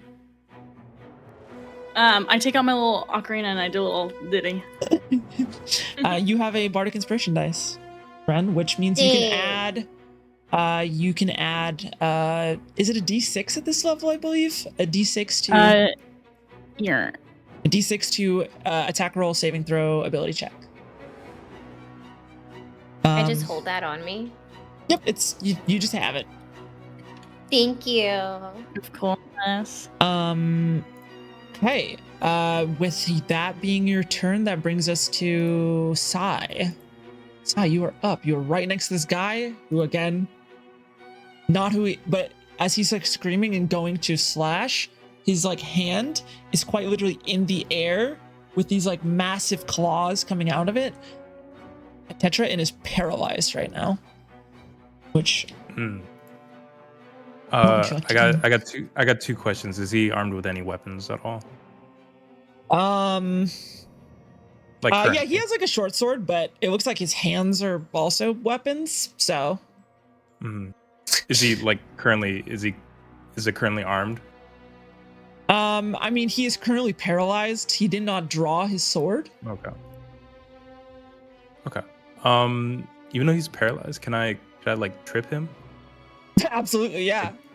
Okay. Can I do a trip attack? Yeah, so any attack roll against a paralyzed creature has advantage, and any attack that hits is a critical hit. If you're within 5 feet of him. Yeah. So yeah, absolutely. I would like to do a trip attack with my longsword. Absolutely. Go for it. Do I roll with advantage or just a regular roll? With advantage, because he's paralyzed. Okay. Wait, does he get something for... Okay, so I got I rolled a 9 and a 2, so 14. 14. Where is his bonus? Hits. Roll damage, and it is an automatic crit. So if you roll damage, I believe there's a crit option. So it's an auto crit. Okay. Shoot, first he also gets advantage on attack rolls against the creature as a taken turn. Advantage doesn't stack, unfortunately, like that. No! Yeah, you can't get like, because otherwise you'd have prone advantage, Yeah. paralyzed advantage, and He would end his life. yeah, it would be like four rolls. Fair. Okay. I just roll my D8, right? Yeah, you roll your D8, but you double whatever the roll is. You double that because it's a critical hit. Shit. Oh shit. Okay. It's an 8. Oh, whoa, no, sorry. It's a 13. Or was that doubled or? Oh no. So So what- it's 26. Well, the only the dice gets doubled. Oh. So what you rolled an 8 on it? So yeah, I rolled an 8. So that's 16. So 16 plus- plus 5. 21 is a lot of damage. 21 points of damage. You stab into this guy's thigh and like rip it out from under him. And even though paralyzed, he just kind of topples over because he can't like can't exactly, and he doesn't really react too much because he can't quite do so with paralysis.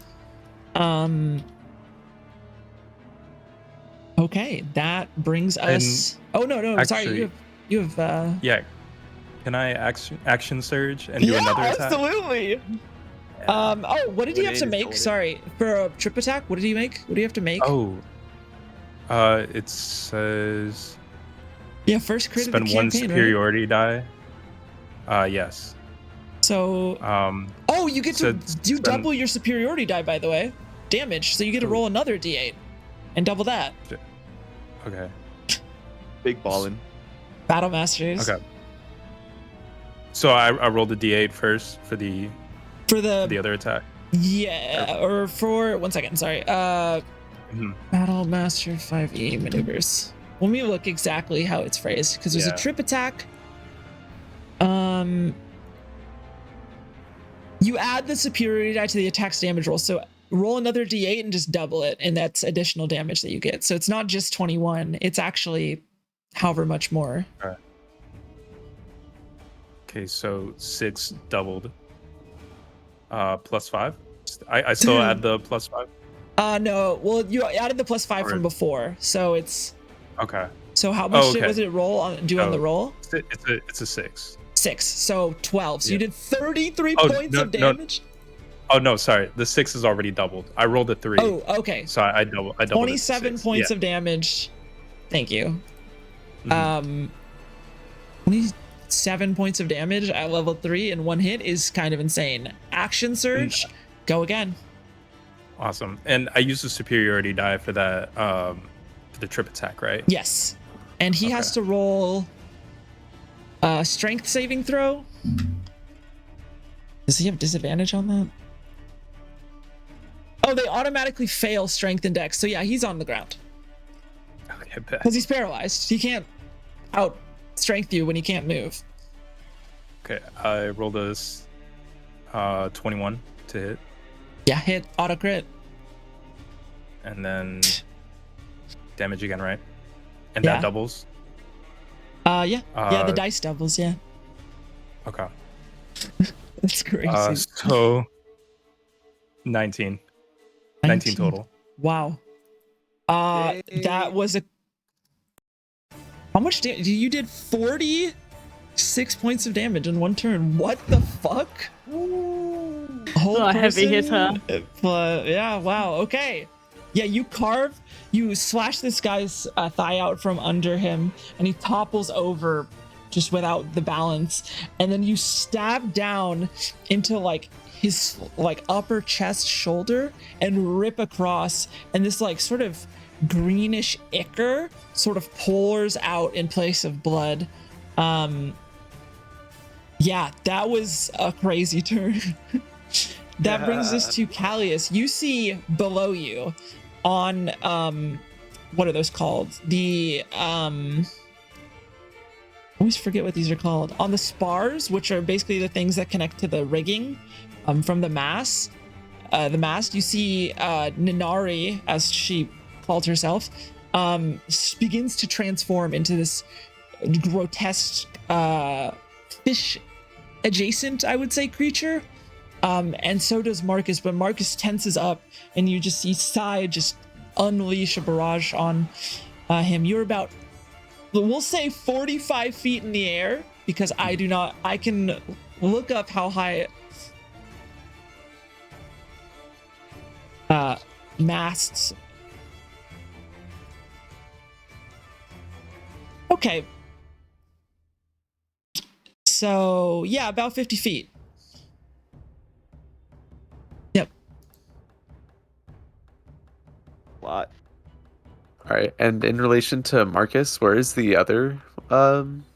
So she's about 20 feet below you on, or 25 feet below you on the spars, which are basically these like metal, like, how do I phrase it? Like metal bars that connect to the rigging.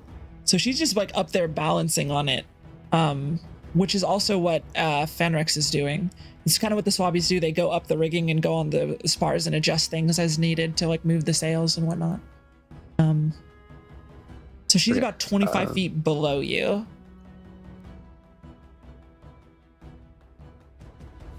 Okay, and just to clarify, she's a monster right now. Oh yeah. No, she literally had her face split in half. Okay. And is screaming. That's heavy, man. Yeah. She's All right. not Being looking not very the- pleasant to be around right now. Okay. Being not the most agile or like person with the most balance, I'll cast spider climb on myself. Ooh, love it. Yeah, you can walk up and down the mast sideways then even, because you could just do it with your feet. And from there, I will make my vertical descent, down towards that side of the framing. How close are you gonna get? Do you want to get to her? I know it's hard to like. Well, unfortunately, it's hard to like remember with our brains, but I'd say I'd want to get like 10 feet away. Okay. All right, 10 feet away. Anything for bonus action? I know I can't cast any of like my actual spells. Yeah, spider climb's an action, right? Yeah.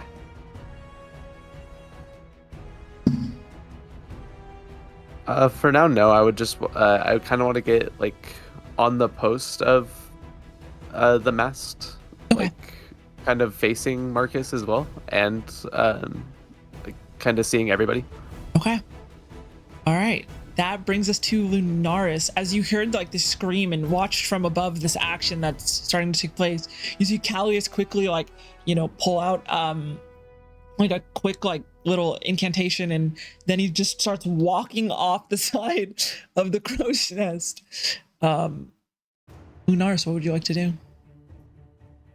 So, I have a quick question. So, Yeah. are these Marcus and would you say Ilari? Is that her name? Ninari, yeah. Ninari. So, are these shape changers? Are we assuming? They are. Okay. Ooh, a You're 10 actually 10 head. I know exactly what you're gonna do, and it's 10 head. You know my favorite spell. Yes, I do. And it Yeah. fucked me over So- last time too, in session 0. So Lunaris is looking to cast Moonbeam on. It looks like I trust Sai to have a good hold on Marcus, but on Nanari, she would like to cast Moonbeam. Okay. Yeah, so these are shape changers. Okay. So what, they make the roll with disadvantage, I believe? Yes. You smart little. What's the save? Sorry. It is 14. Or what kind of save is it? On 14. Con. Okay. Disadvantage. Now they're gonna fail anyways off of that first roll. Yeah, if they had advantage, they would have succeeded, but they rolled a 11 total.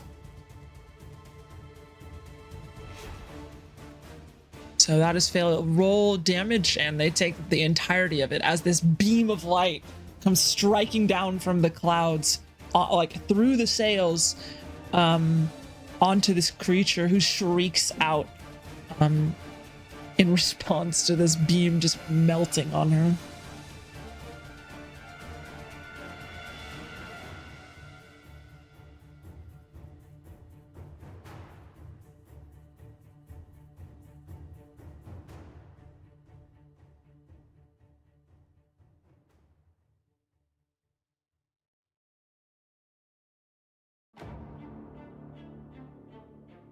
Wait, I don't know if you rolled. Did you roll? Sorry. Oh, I'm rolling Damage. Constitute. Oh. Damage.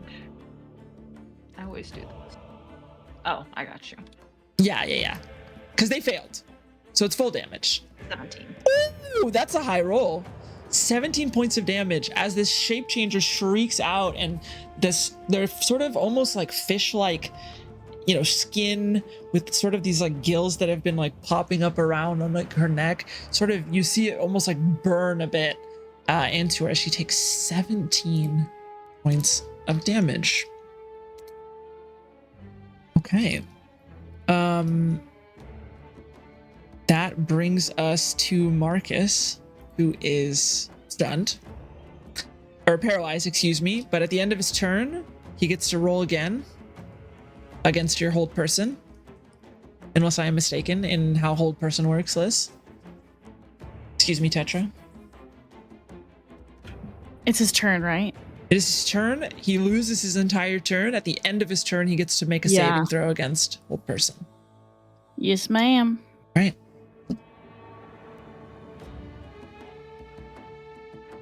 It's not very good.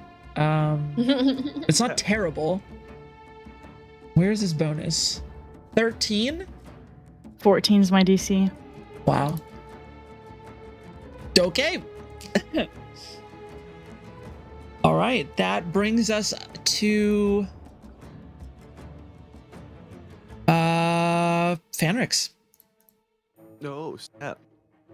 You are up about 30 feet on one of the spars that connects to the mast. What would you like to do with your turn? Is there anyone around me? Any enemies, or am I just all alone up here? You see Callius has walked down the mast sideways, spider climbing across or on the mast. You see about 20 feet away from you on the same height as you, though the mast is between the two of you. You were sort of taking the starboard side and she was taking the port side, so the right side of the ship if you're looking forward. But the mast is between you two, but if you sort of look around, you can certainly see her. And yeah, she is monstrous, for sure. Oh my god, how big we're talking here? It's less of like, she's not bigger than she was before. She's still like 5'6", 5'7". Okay. But still rather intimidating, for sure. Yeah. Well, you know what? I'm a little guy, but I got some mean attack. Can I go up to her and maybe work a dagger into her side? Absolutely, yeah. You can make it over to her. For most people, I would say that this is a roll to like walk across the spars, but for you as a Swabby, this is something that you're very accustomed to and something that you're very, I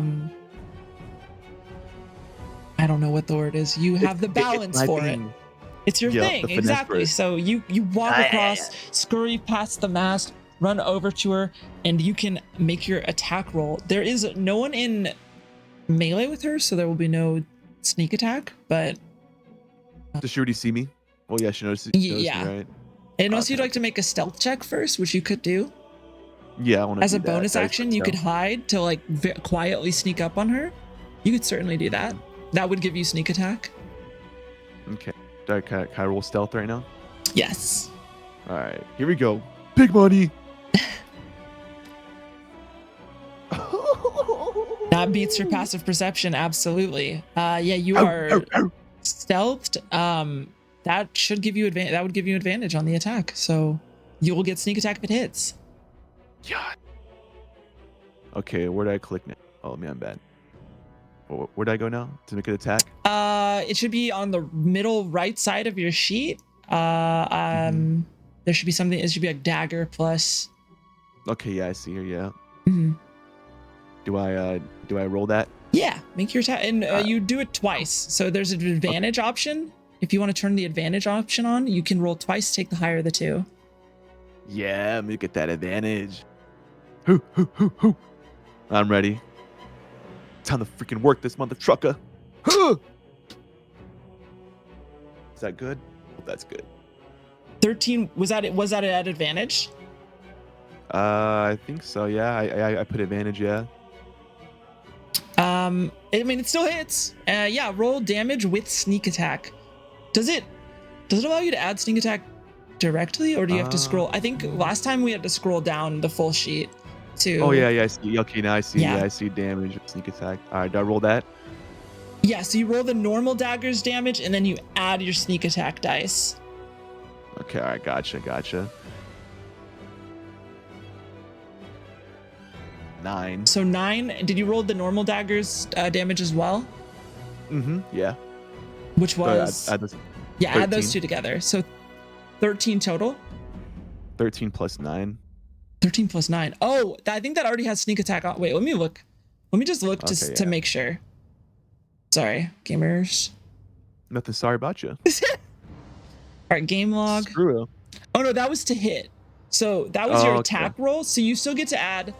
If you click on the thing to the right of the to hit thing, there should be a damage that you can roll. Oh, okay. Yeah. And then you add the sneak attack and the damage of the dagger Okay. together. Okay, all right, okay. Okay, let me do that real fast, all right? Yep. Frick. It was 4. That's still pretty good. I mean, the sneak attack damage was really high. So you sneak behind her and jab into like the back of her thigh very quickly and like rip it out as like a gush of this like sort of green blood just sort of like spurt. It's green out. just like me. Oh man. And I think that ends your turn, right? I think so, yeah. But she is now definitely aware of your presence. Oh, well, at least someone's aware of me. Ed Boone, that brings us to you.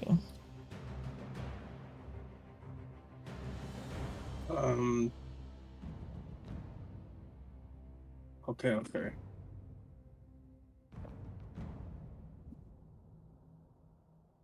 So, sorry, it's hard.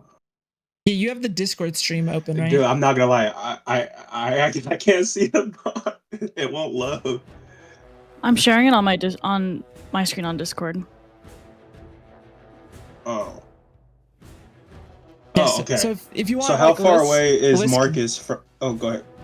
Liz can control everything for you, but Marcus is about 15 feet away from you.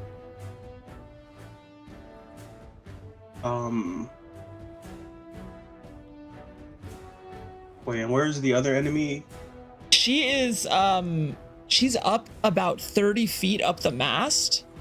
But she's almost directly above you. She's about 10 feet. If you were to walk 10 feet forward and then up 30, so she's about 35 feet away. Okay, and Marcus is 15 feet away? Yep.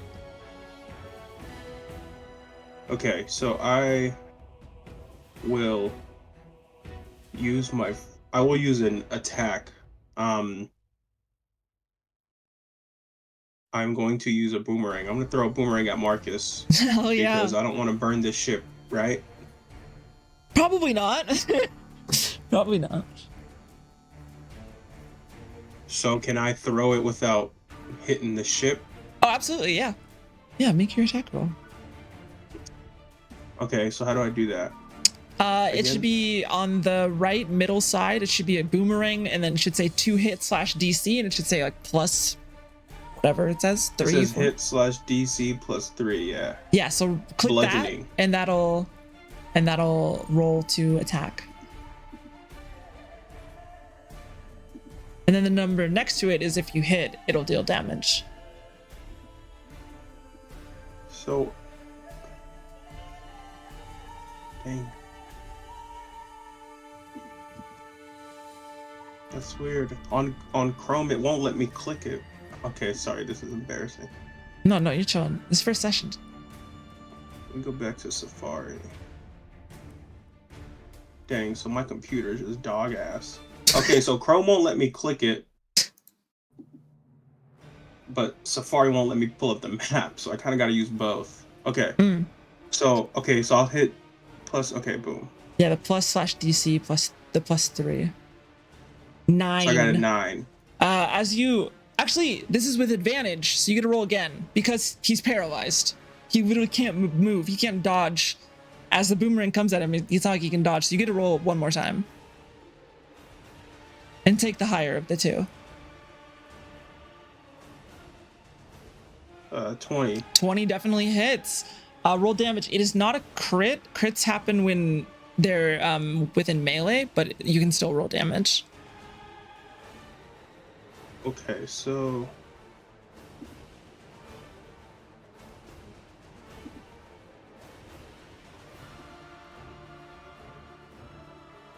four. 4 points of damage. You whip out and this like thing cracks this guy in the back of the head where like these tendrils are sort of like where his hair used to be, and these tendrils are sort of coming out from behind, and it like cuts into a couple of these tendrils and they like sort of slough off and start like wriggling on the ground before sort of slowly coming, you know, like an octopus does. Like it doesn't die instantly, it still moves a bit, but eventually sort of comes to a halt. Anything we'd like to do for bonus action and movement?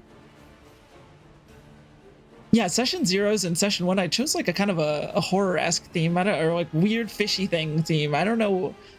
It's heavy. Man. I don't know what. This like is crazy. I love this movie. It's getting good. Been good. Yeah, so for my bonus action, can I do Force Ballista? Or no? Absolutely, yeah. Oh my god, I should have made a token for your Force Ballista. Let me see. Let's see, what can we...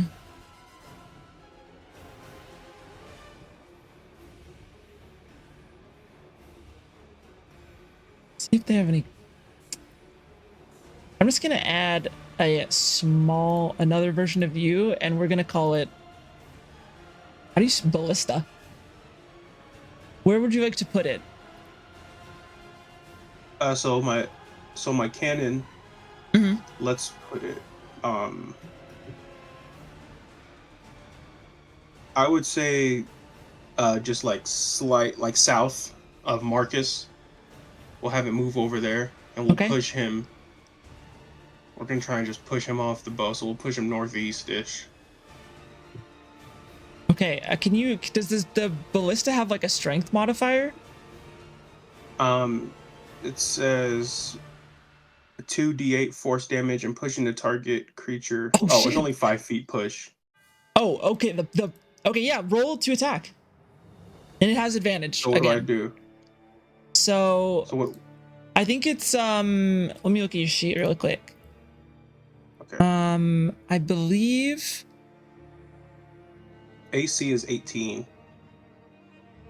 that's wow. It has a high AC. Holy shit. Is a ranged spell attack. So if you go to your I would just roll a d20. So on the custom die, roll a d20. Okay. The bottom, and then you add 6 for your spell attack. So whatever the d20 roll is, plus 6. It should do I do it to everyone or to Dungeon Master? Everyone is fine. I got 16. 16 definitely hit. Oh, you can roll again. If you want to see if you crit, you can roll again. Ooh. Because it's at advantage because the dude's fucking paralyzed. Ooh, okay, I'll take that roll. 23. Yeah, definitely hits. Yeah, roll that 2d8 damage. So are there any modifiers I click, or do I just do the regular die? I think you could just do 2d8 because it just says 2d8 force, which is a lot at this level. So roll 2 d8s. Yep. Okay. 8. 8 points of damage, and he is pushed. How far is 5 feet on this map?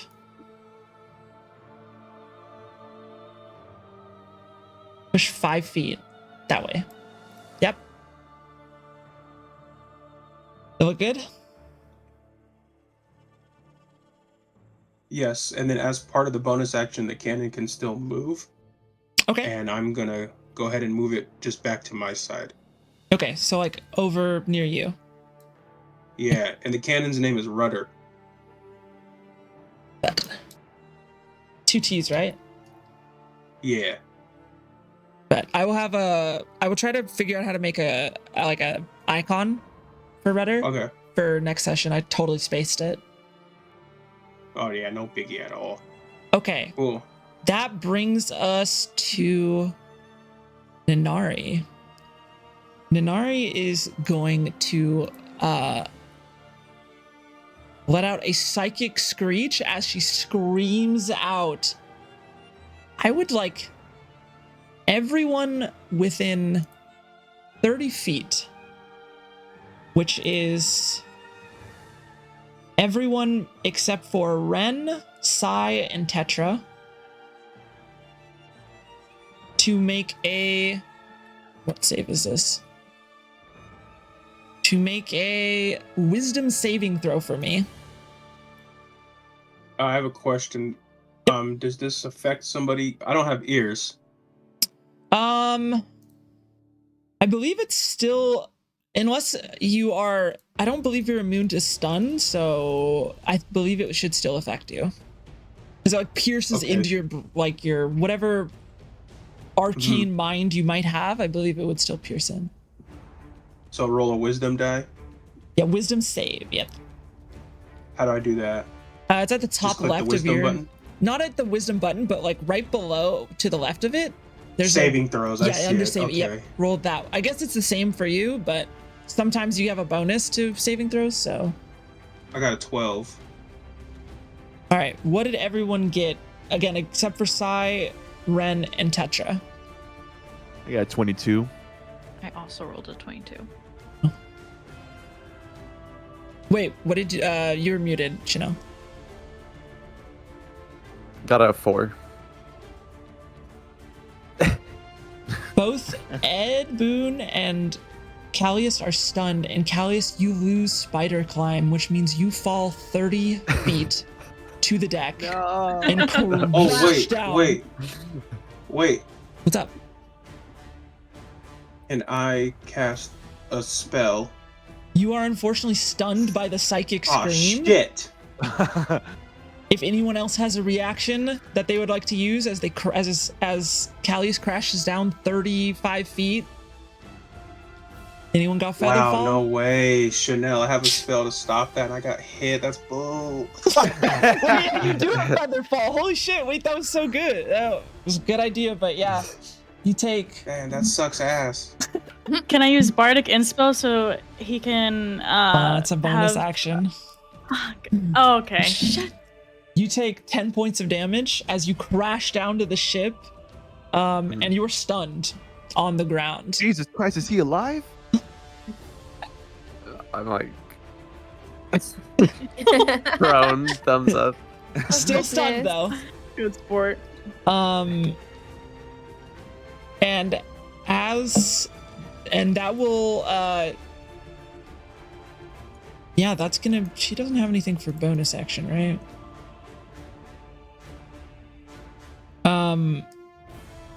But that does it for her. That brings us to Ren. Ren, what have you got for us? Okay, so I'm a little... I don't use this a lot, but I kind of want to just hit Marcus using Shillelagh. Okay, yeah, absolutely. But do I yeah. have to like cast Shillelagh as my action and then like use it as a bonus action, or like? I believe Shillelagh makes you make a weapon attack as part of the action, but let me check because Okay. I actually am not as familiar with. For the duration. God, wait, I'm just gonna say you can get an action, or you can attack as part of the action, because all of the other spells that, like, all the other attack cantrips let you do that in later parts, so I would just say make an attack roll as part of the spell. Okay, cool. So I'm gonna take out, well, Ren. I'm not me, because she speaks differently from me.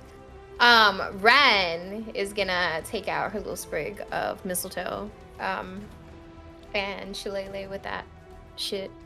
Oh, Shillelagh is a bonus action, so you can use Shillelagh as a bonus action and then attack as your action. Yeah, so I'm gonna do that. Okay. Please. Yeah, I just didn't look at the casting time of the spell, which I should have done. Yeah, absolutely. Make your attack. It is at advantage, and if it hits, it crits.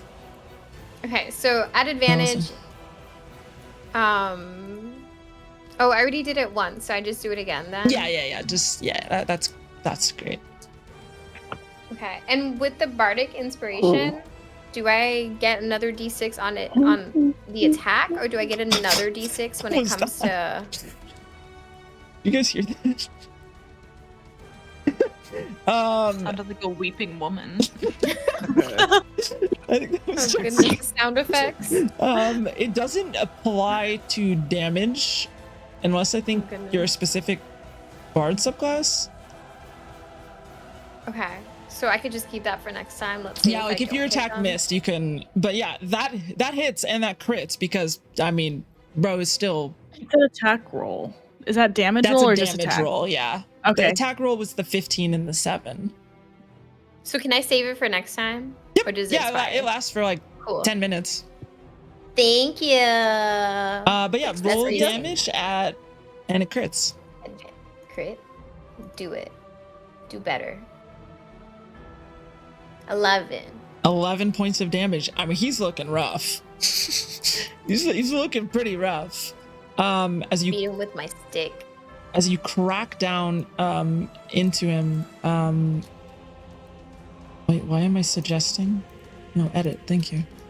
You crack down into him with this magically enhanced like staff that you have, and crack into his shoulder, and one of like these like fins sort of breaks off as his like skin sort of parts under just the sheer force of the hit. He sort of like even though paralyzed, cracks and crumbles down a bit. That was action. Bonus action. Do you want to move at all? I might move to like closer to Sai because I'm fragile. Okay. Yeah, he's paralyzed. He cannot do an opportunity attack. So. Cool. Thank you. Okay. At the top of the round, that psychic scream was heard by someone. So they get to roll initiative. They rolled a natural 20.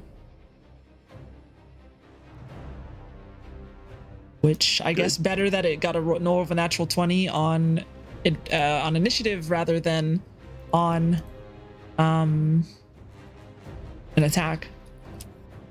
All right. I don't like that. That brings us to the top of the round. Tetra, you are back up.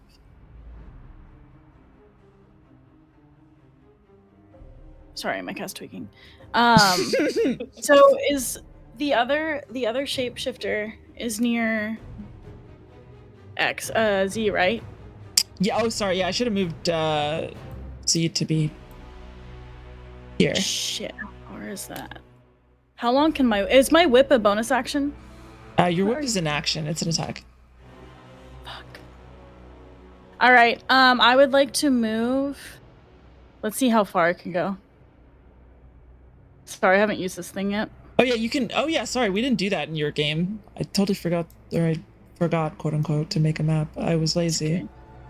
Okay. 10 feet, so I can move 30 feet. Oh, I have enough room. Okay. Ooh. Yeah, it's about a 40 90. Huh? 30 feet. How far up? So my whip can't reach her? No, I would say not. Oh Shit. man. That's so sad. All right, I would like to. Did I see that third person come? Nope. Shit. Not yet. All right, I would like to Dissonant Whispers first level on the second shapeshifter. What's their name? Nari? Yeah, Yes. what's the range on that? 60 feet. Uh, Even if I have to move. yeah, I'll I would do say it. at that angle, you can. That's probably about 60 feet from you. I'm not gonna do the triangle angle math thing. I refuse. Fair enough. It's like 55 feet or something. So yeah. What do they have to roll? Charisma save? They have Wisdom? to roll Wisdom? wisdom saving throw. It's a natural 19. It's pretty good. I still believe they take Oh. half damage. Yeah, they take half damage. Yeah, roll damage.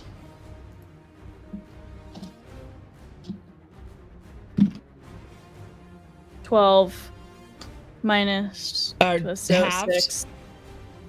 Yeah, 6. 6 points of damage. You see her like reel in her mind, and she looks down towards you, but then sort of turns back towards Fenrix again.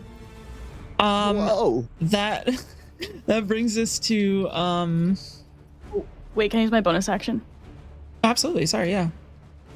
Can I bardic inspo?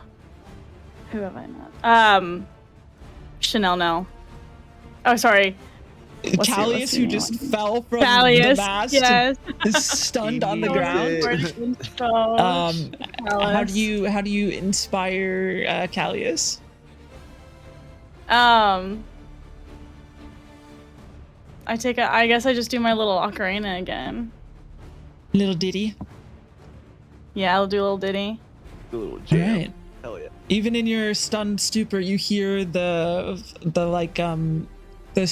sound of it's a wind instrument, and you start to be able to like push yourself back up, even in the stunned stupor. Okay, that takes us to Callius. You are still stunned until the end of Nanari's turn. Okay. So unfortunately, that is your turn. Gotcha. That brings us to out from this. How do you not draw? What do I want? What's the thing? This thing here. Point. God. Oh. Let me erase. This hatch here, you see a once probably dwarven man come out from the hatch, looking not so dissimilar from these two. And he is going to run with his entire move. See if I can. I should have just had him hidden the whole time, but I didn't want it showing on the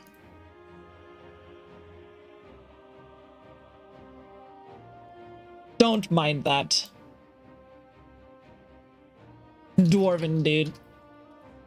Here you go. You guys don't know his name as of this moment. And he Some runs. dwarven dude. He's gonna take his entire action to sprint over to Ed Boon. And that is his turn because he does not have any ranged weapons on him, it would seem. But that is his. Wait.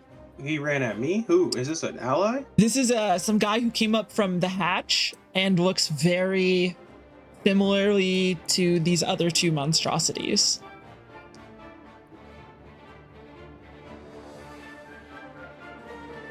He's not looking very friendly.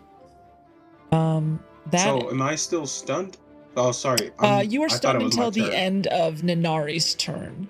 So that brings us to Lunaris. Still up in the crow's nest. Actually, I apologize. Can you roll? I should have made with Nanari's turn. She should have taken damage from the moonbeam. Wait, can I ask a question? Yeah. What's up? Are you gonna wait? Can my cannon still do stuff while I'm stunned or no? I would say since you have to telepathically command it, I would say no. Damn.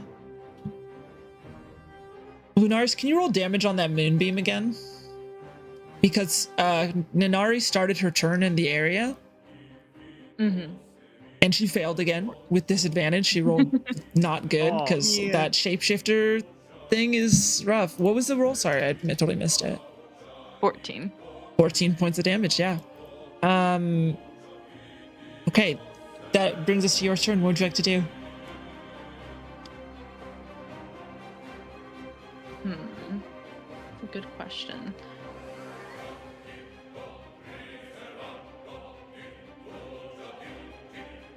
I kind of want to shift the moonbeam over to where, what's his name, Marcus is at? He's kind of getting his ass whooped, but I think we could help out there. Okay, so you're gonna use your action to pivot the moonbeam towards Marcus. Yeah. All right, as it becomes the moonbeam, this like fast-moving like pillar of light, just sort of shifts over and radiates on top of Marcus. He makes his save at disadvantage. It's con, right? Mm-hmm. Yeah. Natural 1. It's crazy. If it wasn't disadvantage, I think I would have succeeded all 3. Because you rolled a 14 and a 1 there. Plus 3 would have been 17. So yeah, he fails, takes full damage. It's 12. He is really messed up. He's on his last legs here. As he's nearly burnt to a crisp by this moonbeam, and begins to sort of like melt down away. Any movement bonus action that you would like to take, Lunaris? Yeah, can Lunaris start to kind of like maneuver her way down from the crow's nest? Yeah, if you're like taking the ladder, you can. I would say that a ladder's like half movement speed, so you could go like 15 feet down the ladder. Okay. Your movement speed's 30, right? Or your speed, walking speed, Yeah. whatever it's called on D&D Beyond. So yeah, you can get 15 feet down the ladder. Yeah, absolutely. Anything else? I think that's it. Okay. That brings us to Marcus at the end of Marcus's turn. Actually, he starts in Moonbeam, so he has to make another save.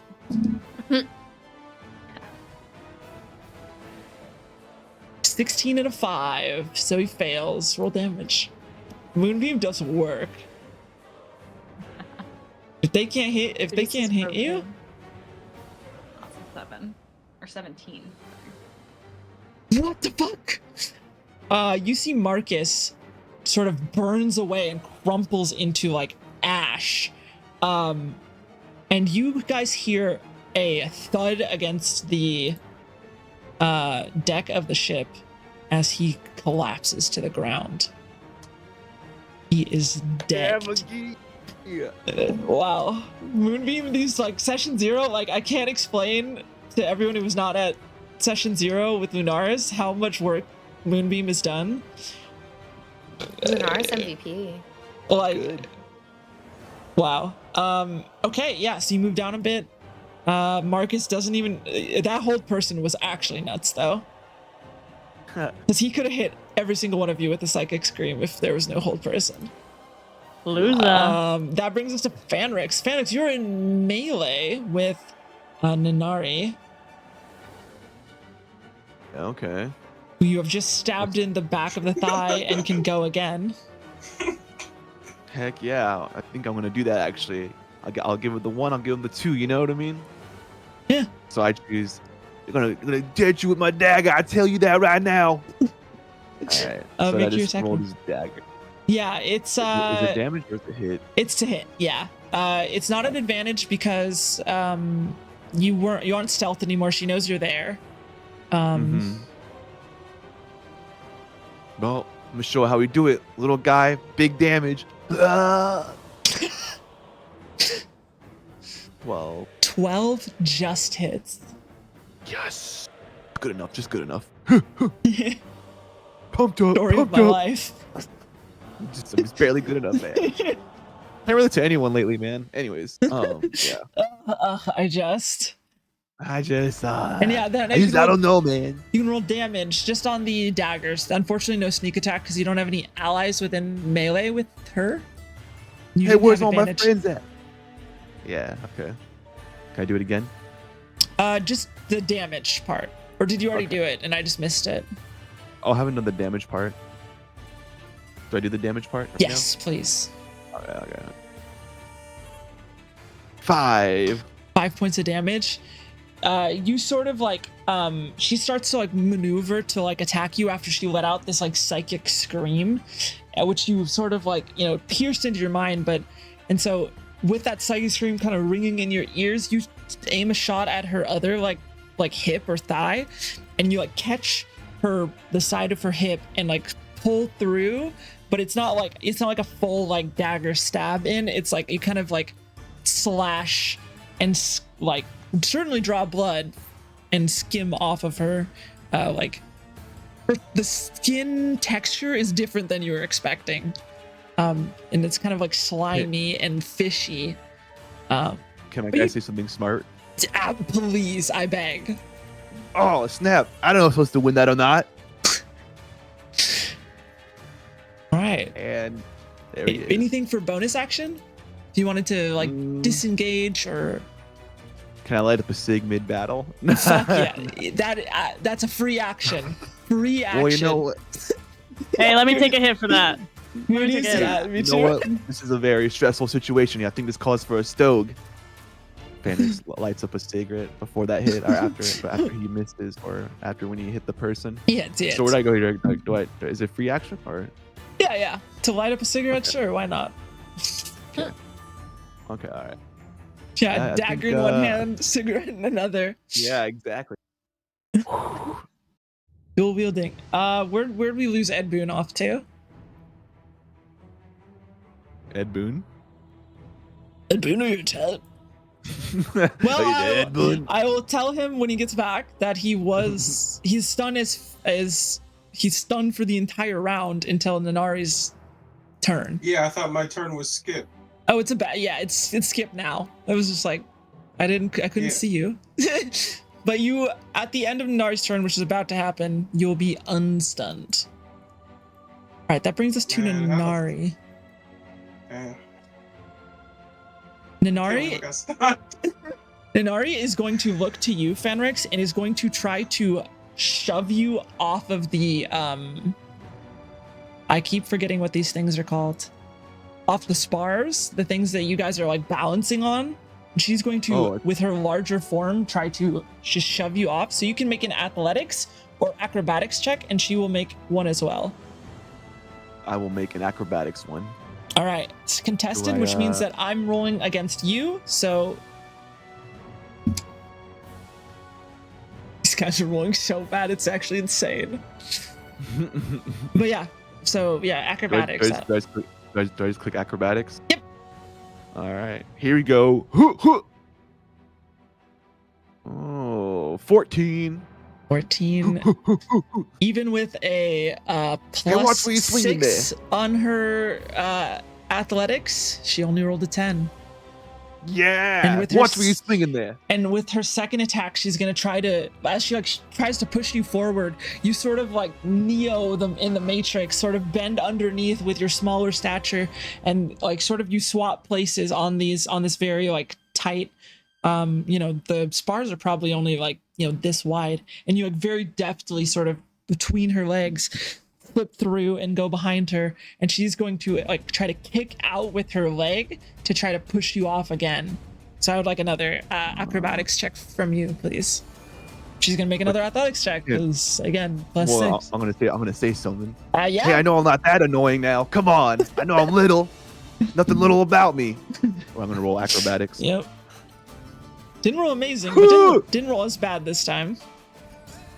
She rolled a 16, 10 plus 6. And as you say, I know I'm not that annoying. You get a kick from this like hardened boot straight to the chest, and you fall backwards 30 feet down and take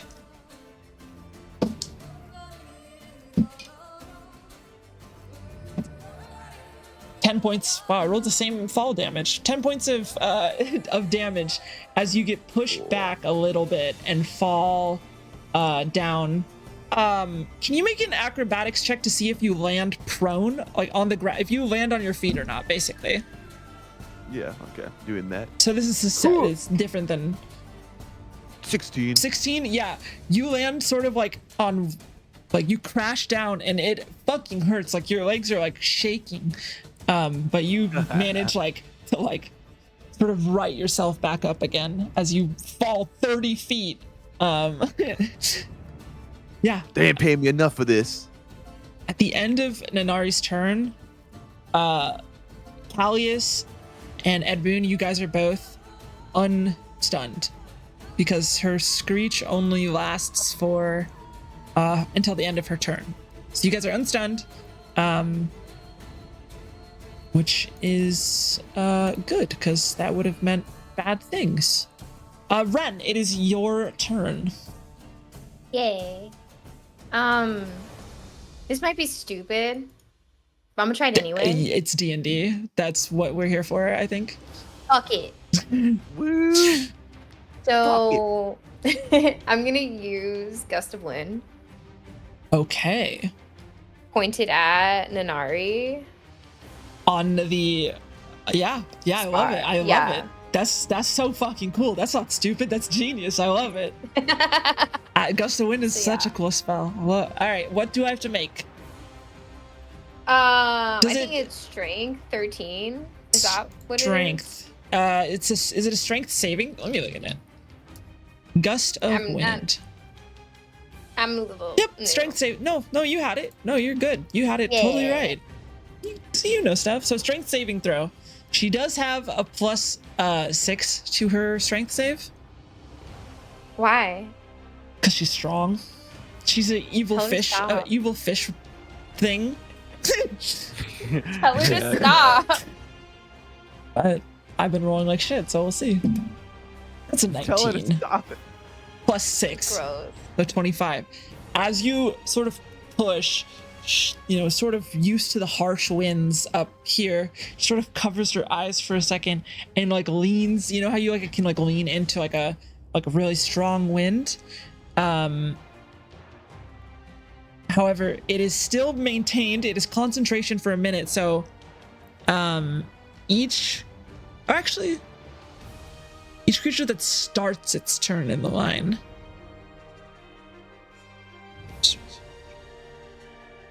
I'll actually say, so she'll start her turn at the start of next turn. She'll have to roll again, we'll say.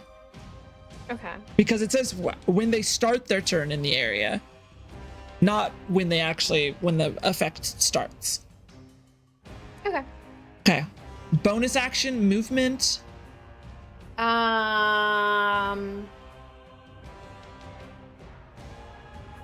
Okay. This, I don't think I could do this, but it says I can move it a bit as my bonus action, but I don't think I can move it so it can hit her at a different angle. So I could try again. I don't think that's possible, but if it is, let me know. I mean, you can move it to change the direction. Like if it blasted out from you, then you could move it to like if you want to like knock her off the ship or something. But she wouldn't have to roll again. Yeah. Okay, then I'm just gonna leave it on her. So Okay. if she tries anything. Okay. Sounds good. Ending your turn, that brings us back to the top. Tetra, you're up. You are muted. Okay, let's see here. And she, why do I keep forgetting her name? Nari? Denari, yeah. She's still up there? Or Yeah. did she get knocked down? Yeah, she's still up there. She just knocked Fanrix down, and she's currently being like barraged by this wind gust. If I took out, oh shit. Okay. I'm going to see that Ed is getting ran up by this Dwarven dude, now turned shapeshifter. And I'm going to move around like 20 feet, so that way I'm like 10 feet away from him. And crack him with my whip. Is it a bonus action or action? I think I asked you that already, but I forgot. It's an action to attack. Okay. If you want to move your girl 20 feet, go for it. Yeah. Maybe we'll say 25. If Okay, you get 25. to like here. Yeah. I kind of want to don't be too far to the side. That works. Yep, absolutely. All right. make your attack roll. Crack him with my whip.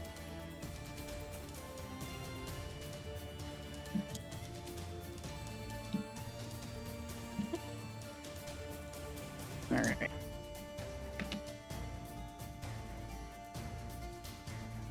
Sorry, it's hard to see this one.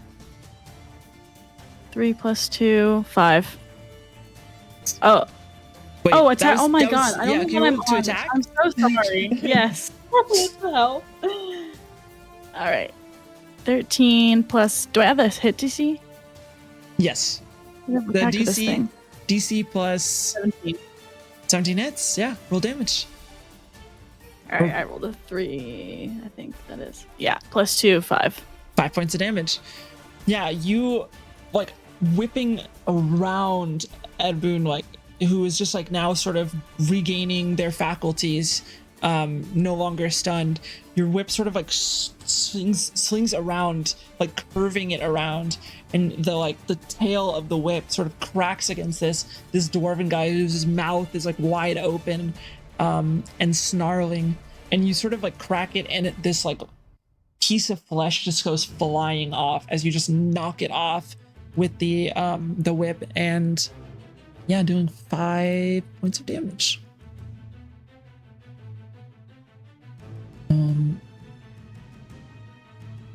Where did I leave his hit points? There we go. Okay. Anything for bonus action? My bardic inspos. What was that about?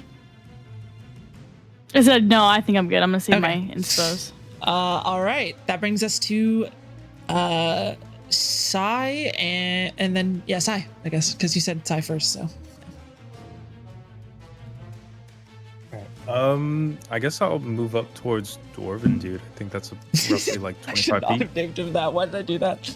It's a great name. Thank you. I was like, you guys never met this guy, so yeah, you can move all the way up to him. You have enough movement. Okay. I'll be right about there. And yeah, I'll just do a regular attack with my longsword. Hell yeah. Yeah, roll to attack. It is a 20. Yeah, that definitely hits. Roll damage. And damage is 8. Yeah, as you sort of looking towards Marcus, who has just been sort of burned to a crisp, you rush over to this new individual who you see as like this like slash sort of comes across his face, and he sort of reels away, not having like his guard up for you, and then you just like rake up, like slashing upwards, and like sort of carve into these like fins that have like sort of appeared on his side, and rake across those fins. Yeah, landing a good hit onto his side. Still looking fine, but anything for bonus action? That was movement. I got a fainting attack. How exactly does that work? Let's look it up.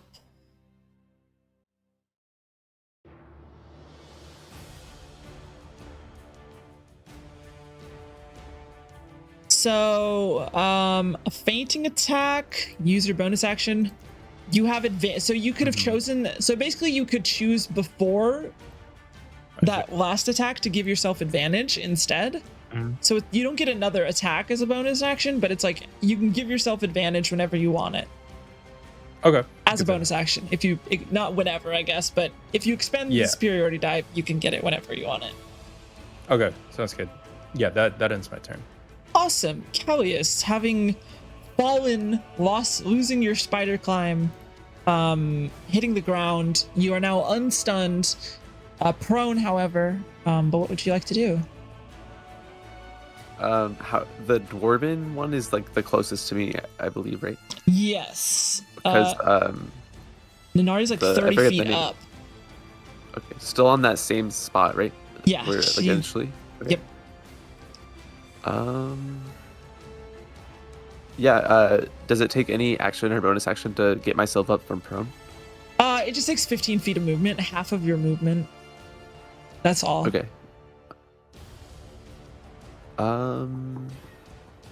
Yeah, I will stay just directly below her. Okay, I'm sorry. Say her name one more time, so just so I can type it. Ninari. Okay. Thank you. Ninari. Ninari. Okay. I will stand just like vertically below Nanari and reach my hand just into one of my larger pockets, kind of grasping onto something, and I will mumble some words and cast Eldritch Blast. And really, the only sense of the spell you see is a quick flash from like my veins in my hand of a bright green light, and from there, from my fingertips, bolts of lightning straight at Nanari from below. Fuck yeah. Do you have any of the Eldritch Blast invocations? Only the distance one. Okay. I was like, do you have the one that pushes or no? No. Okay.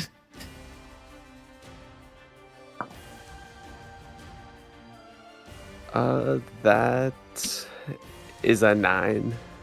9. These bolts, as you sort of like, as they emit from your veins as you strike up at her, she's moving kind of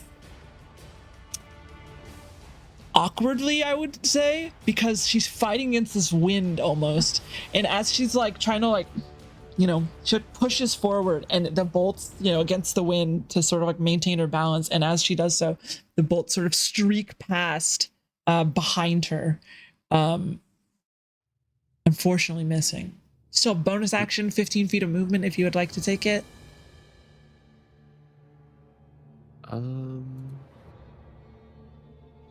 From where I am right now, could I use a bonus action just to ready a dagger to throw?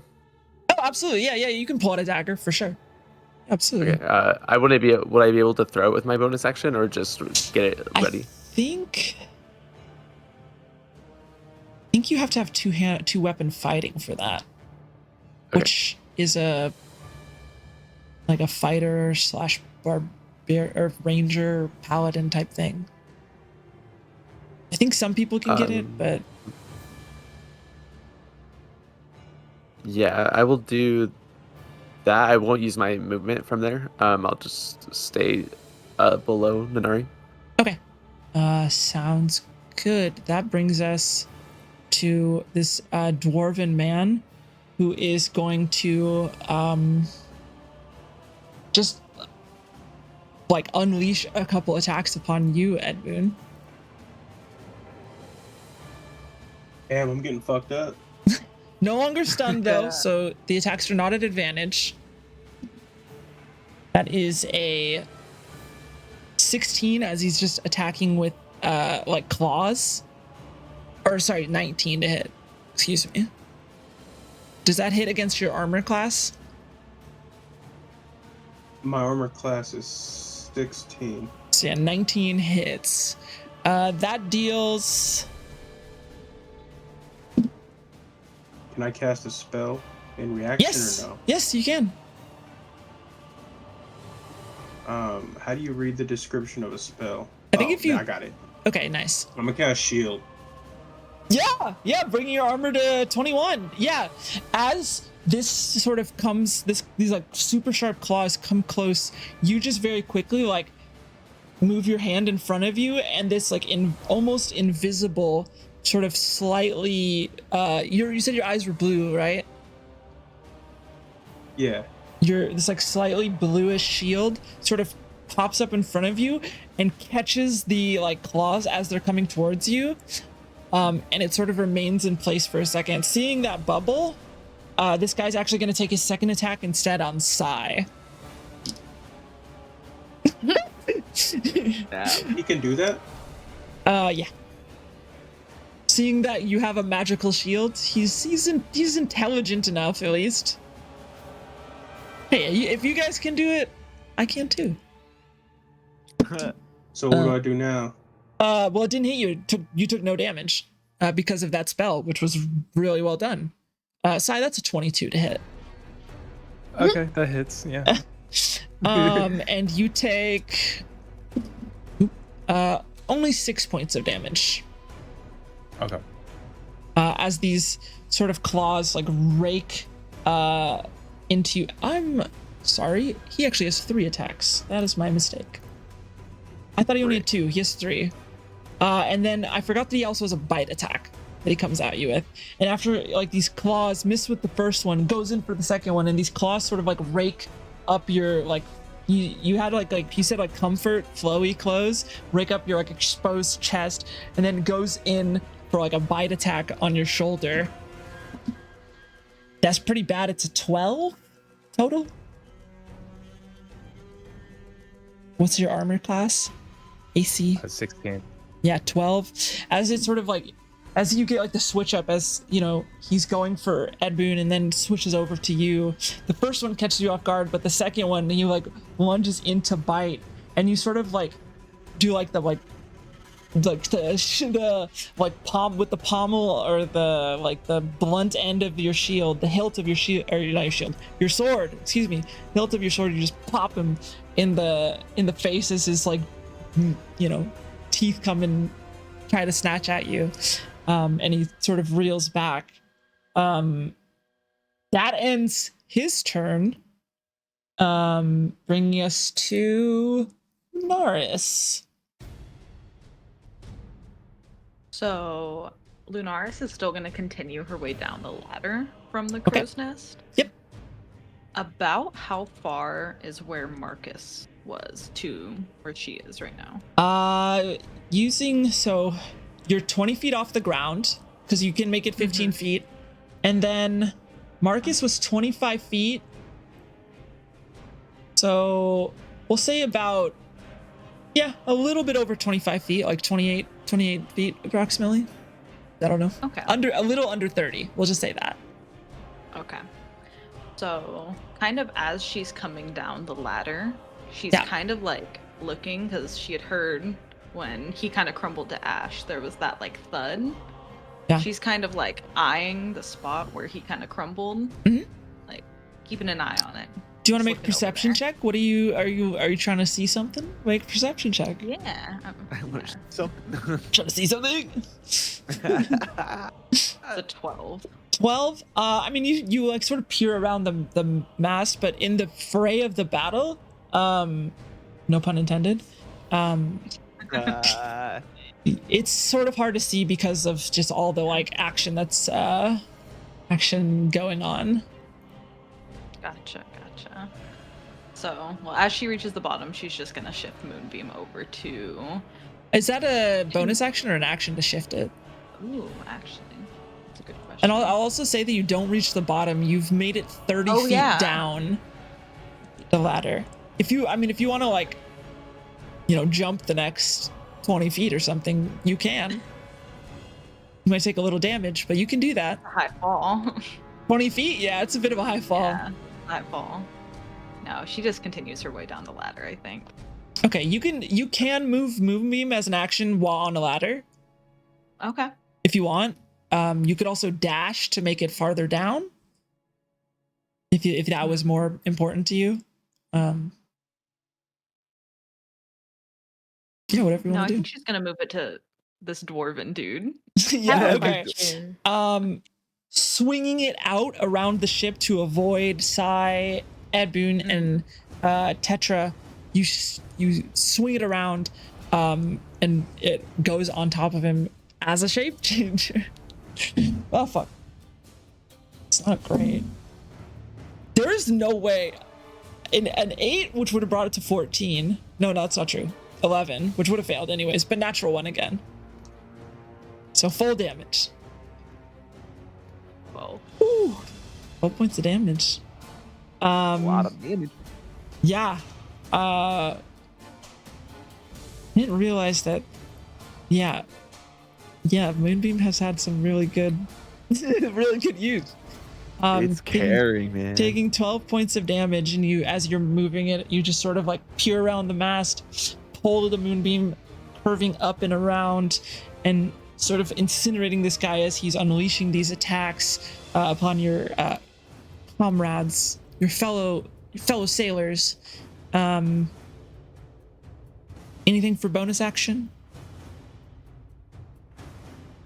A line I of don't coke. think so. Yeah, no. She's straight edge. Lunaris Straight don't do all edge. that. Straight edge. All right, it's speaking of not straight edge, Fenrix, that brings us to you. You just hit the ground. You are still on your feet though, as you made that acrobatics check to land on your feet. Looking up, Nanari's still up there, getting blown by this gust of wind. What would you like to do? I would. First of all, I like to wait. Hold on. I know. I noticed that this thing's up there, right? I think there's only one way to bring it down. So Fenrix reaches into his right pocket and pulls out his pistol. Yeah. He's like, you know what? I want to take this thing down myself. I got it. And he loads up his gun. He's gonna roll for. Do I roll hit or what? Yeah, roll to hit. Or on the pistol. Okay, all right.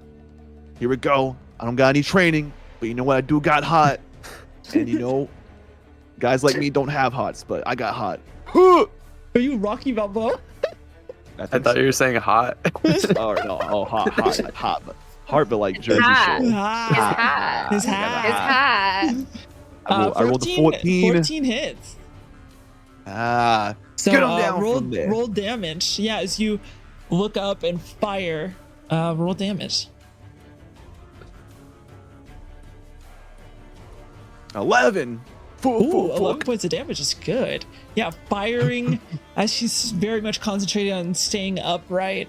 You fire and catch her in the back at like a square in like the spine as like her arms sort of like flare back. And you see like she sort of like turns and then looks down at you quite enraged, although it's more of like a there's like, you know, I don't know how to do it when the fish flaps are sort of going with all these like needles on it, but you know, she's pissed. And my guy looks at her and he goes, "Hey, I know I'm good looking, but I'm not your dinner." and then he proceeds to. Can I attack again or no? Or You am I have just, like- bonus action and movement. I don't believe you can use your pistol as a bonus action. I do think. Can I run away from them? Because like I don't know. I feel like but this thing's gonna try to corner me.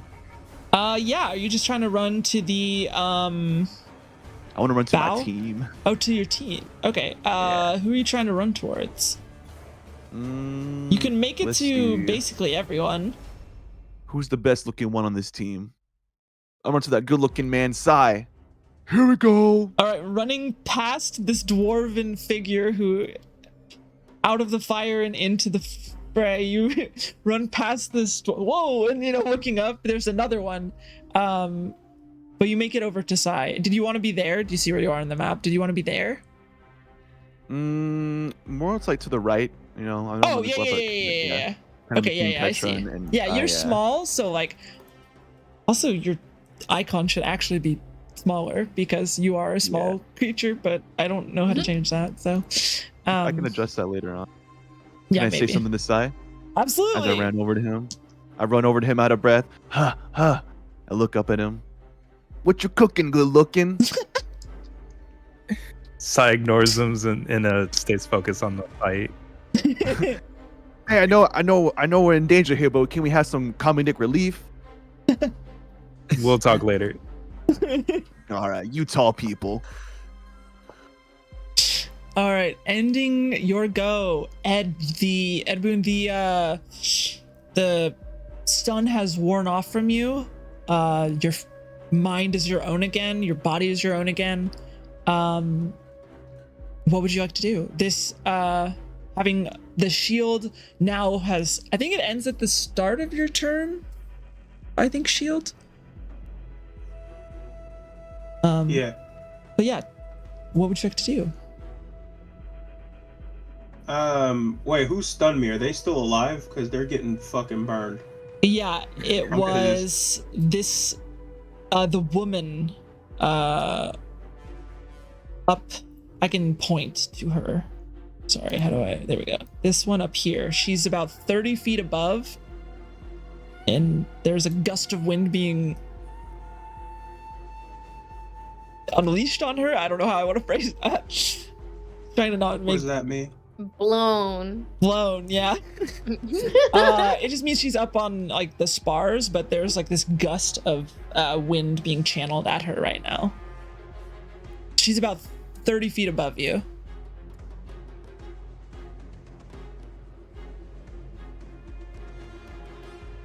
What is she standing on? So a spar is basically like, so you have the mast, right? This like big wooden pillar that goes up the ship, and there are these like little metal beams that extend from the side of the mast, connecting to the mast that connects to the rigging, and she's standing on one of those little metal beams about 30 feet up. Can that be climbed on? Yes, yeah, you can get to it. It might take Perfect. you a second So- to get up there, but you can absolutely like climb the rigging to get up there. Yeah. And how far above is she? She's about 30 feet above you. 30. Okay, so I am going to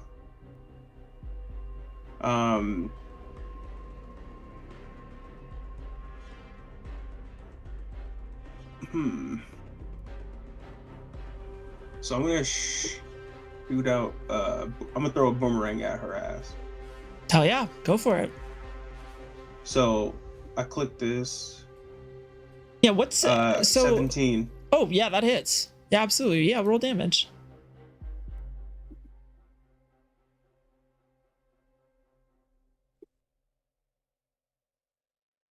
Two.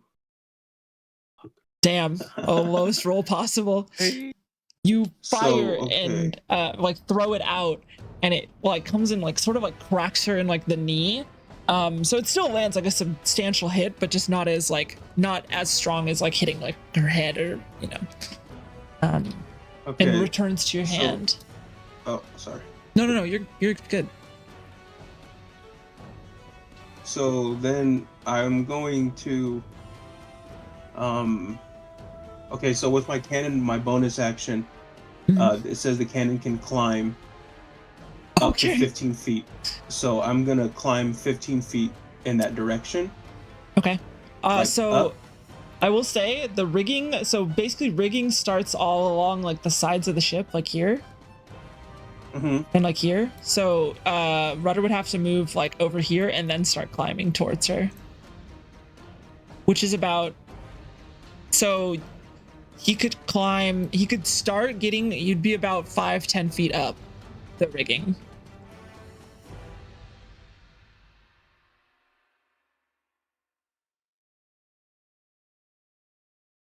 Whoa. What does that mean?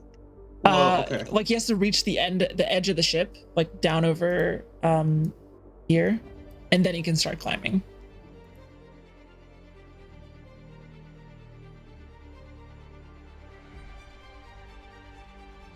Okay. How do you tell like the range on your attacks?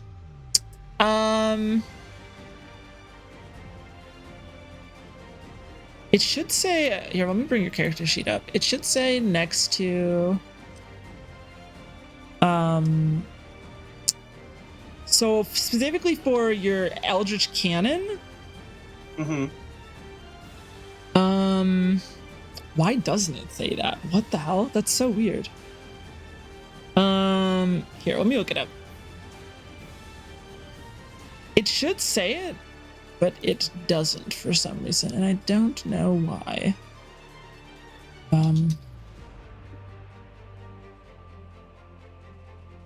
Well, I will look it up for you, and then I'm gonna edit it and add a note to it to say how far you can hit anyone within 120 feet of you.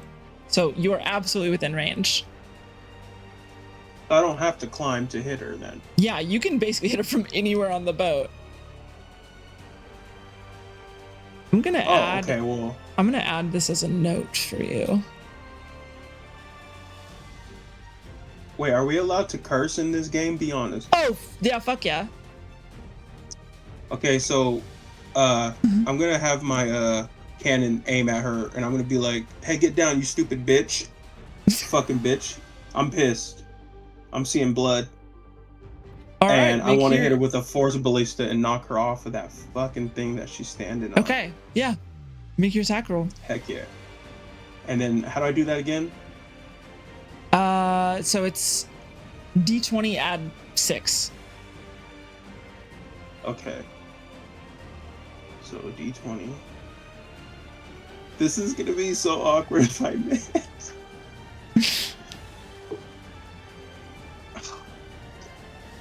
11. 11 just misses. Their armor class is 12. As you fire off, she sort of smirks and dodges under it. And just smirks down towards you. Guess I know who's next. As she readies herself to get down to you. Would you like any movement? Did you want to move Rudder at all, or just keep them where they are? Just keep it where it's at, yeah. That emote is insane. I didn't know I had that. Okay, that brings us to, I believe it brings us to Nanari then. It does. So she is going to, well, actually she has to make a saving throw against the gust of wind. Nice try, bitch. She does have a +6. Rolled a 5. Yeah, great tries. Which is an 11 total. Your spell save DC is 13. 13. She looks towards Ed Boon, ready to like strike, and then sort of being taken off guard by dodging that, kind of misplaces her footing, and she goes flying back. How far does she go backwards? Wait, let me pull it up again. Sorry. I think it's 10. Is it 15 feet? It's either 10 or 15. I Saving feel throw like. or be pushed 15 feet away from you in the direction 15 following the feet. line. So I'm gonna say that she goes 15 feet back and 30 feet down. I'm gonna roll as if she fell 40 feet instead of 30. Because you take damage for each 10 feet you fall. So I'm gonna say that she fell 40. So she takes 46 damage instead of 3d6 as part of the spell. Thank you, Dungeon Mistress. Of course, I got you. I will be favorable She to. dead? She's not looking great. This is a rough roll for her. Was that 14 points of damage? It's pretty high. I guess it's, yeah, that's higher than average. Or no, 15 points of damage. Yeah, it's a little higher than average. As she goes flying backwards and then crashes down onto the ground. She's no longer in its range, but she cracks down onto the ground. With her movement, she's gonna get back up. So she goes 15 feet. I'm gonna say she lands about here. You pointing? What's that? I said, I don't see her on my map at all. Oh my god, she's not on my map fucking either. hidden for you guys. No wonder you guys don't know what her name is. Yeah. There we go. I didn't know that she was hidden. I'm so sorry. I was like, why is she like kind of like grayed out? It's Session alright, one, first session time. one. Yeah, such one. That's why she was up there acting a fool. Nobody was fighting her. Oh no, everybody was fighting her. Why you didn't? Oh my It's god. okay, mistress. Sorry, mistress. Says someone who didn't get stunned. Okay. That she's going to fuck. She's Sorry, but I'm really crying right low. now. She's going to take 15 feet of movement, and she is going to jump off the side of the boat into the water. Can we do something to stop that or no? Can I jump in with her? On your turn, you can jump in with her if you want. Well, what about The boat is still moving. reaction spell? Do you have Oh, a reaction crap. spell? Do we have time to look or no? Yeah, you can look. Yeah, if you want to take a look, go for it. Yeah, the boat has not stopped moving. It's still moving. How Just fast is the boat moving? make a survival check for me. Or make an intelligence check. Actually, just a straight intelligence check for me. Oh god, I'm not too smart. Oh goodness, can somebody else do it too? Can I cast something on her? Yeah. Or no? Yeah, if you'd like to. Can we feather fall her and slow her down from falling and maybe hit her on her way down? I like it. Sure. Yeah, I'll allow that. I'll say that she hasn't hit the water yet then. I like that. So she has not splashed in yet. She will, once it's her next turn, she will hit the water though. Because it's only like 15 feet to the like water surface. Okay, so I'll cast it. Okay, yeah, you like feather fall her, and she starts like slowly descending instead of like moving super quick. She like slowly starts like floating down to the water. She's like looking around. The fuck? Yeah, that's dope. Okay, Ren. That brings us to you. How fast is a boat moving? Oh, Not what'd fast you at all. roll on I your wouldn't know. on your intelligence? Talk about it. Oh, not good. I did a 6. 6, yes. You're this like a surgeon in training. Yeah. Hard to tell. Anywhere between like 4 knots and 10. Does she have Bardic Inspo for advantage? If you Or wanna that use it? would give her she could add a d6 to that if she would like. Oh, that's what it is. Yeah, it's not inspiration like I don't know if you want to use it on a that. full but- reroll. I'm gonna save it. What I am gonna do is start with my bonus action, and I'm gonna turn the wind around so she's coming towards me instead of being blown away, or like I can move the wind, Can right? let me look at the spell. I'm just curious, like, yes, you can, but it's a line. Can you move the line to like the side?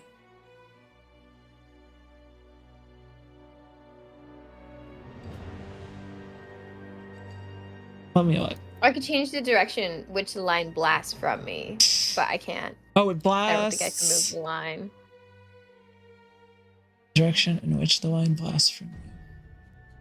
Oh yeah, so instead of like in front of you, it can go this way or that way or this way. I think it always has to emanate from you.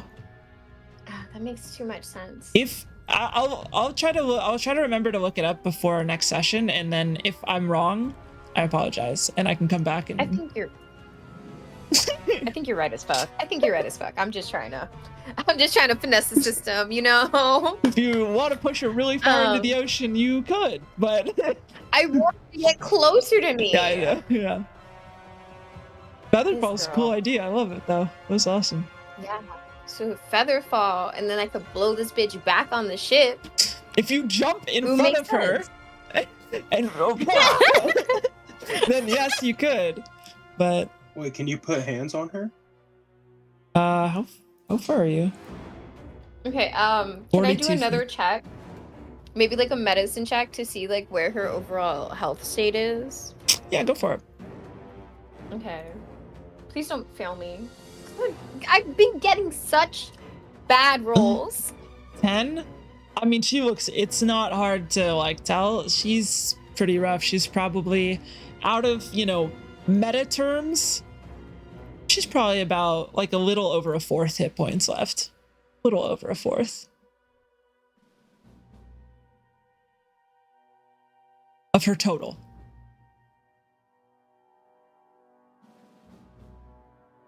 Okay. So if that's the case,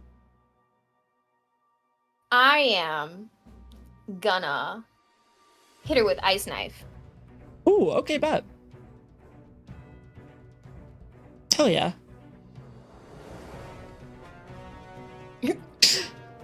Can I use my D6? Yeah. Okay, do I just roll it? Or Yeah, just roll a d6. be better. You know, your AC is 12. And that was an 11. However, it still explodes when it misses Ice Knife. Yeah. So you still get the... So what does she have to do? Does she have to make like a dex save or something like that, right? Yeah, a deck saving throw. Okay.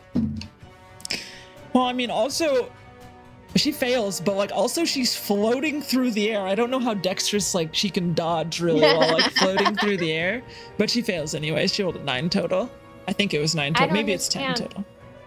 Then she should be at disadvantage because she's feather falling. So that means I should have rolled again.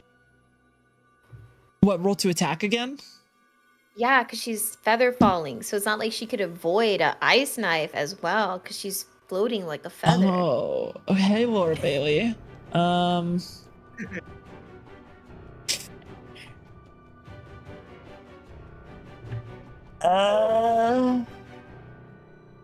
her advantage on her bardic die.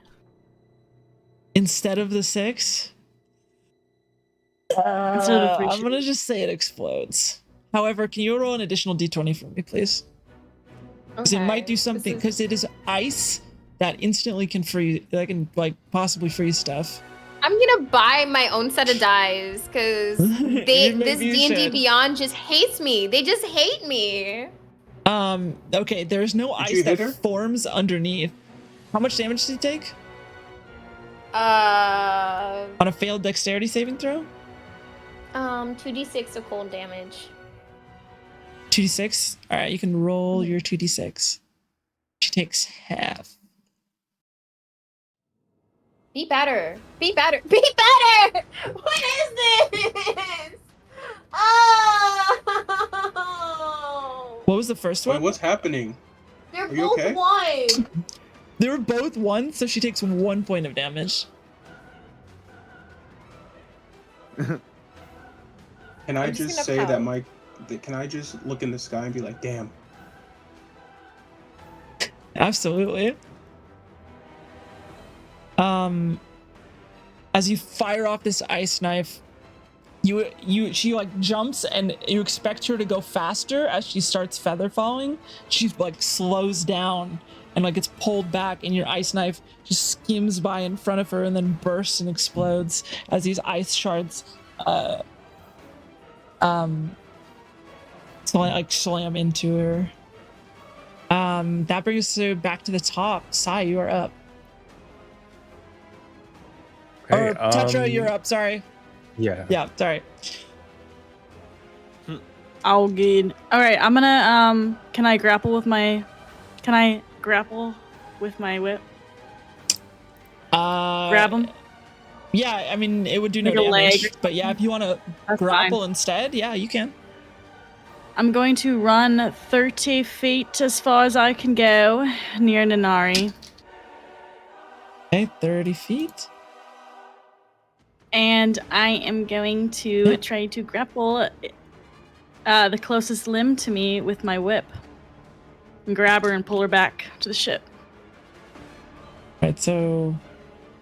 I move my little... Goes here onto this little getaway boat? Yeah, right there. And then that should be... Where was I? Yeah. Oh my god, is that not gonna reach? No, it reaches. Oh. 10 feet. Okay, cool. It has reach, right? Alright. Yeah. It's a whip. It should have reach. If it doesn't have reach, it has reach. It's a fucking whip. Yeah, 10 feet reach. Yeah, okay. What would I even do for that? Hit like a add 4 to my attack? I think... Oh god.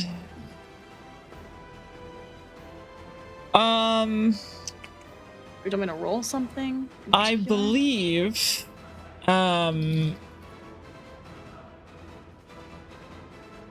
contested athletics check is a grapple. So you make an athletics and I can make acrobatics or athletics. She has a +6 on her athletics. Oh, fuck. All right. But is she... Oh, no, she just featherfalled. All right. Let's do this thing. All right. 16 total. I got an 11, but I'm going to use lucky. And roll an additional d20. Okay. Wait, ability check, saving throw. Does that count? Yeah, it's an Or ability attack check. roll? You can spend 1 to roll an additional d20 and choose what die you use. Okay, just advantage.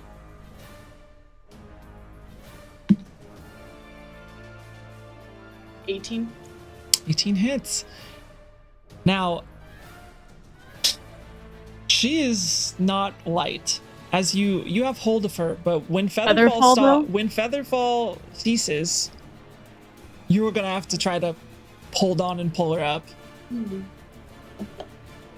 I can't use my bonus action to whip her back while she's featherfalling. 150-pound person. That's featherfalled. I mean, I don't think so. I think, nah. Alright, what's the deal? So I just have her looped? I got her looped right now. I'll say you have advantage on next turn if you're trying to bring someone back up. But this is like pulling dead weight because she is not helping you. Alright, for my bonus action, I'll put my leg up on like the side so that way I have an extra limb to help me. How long does Featherfall last? It's like a minute, right? It says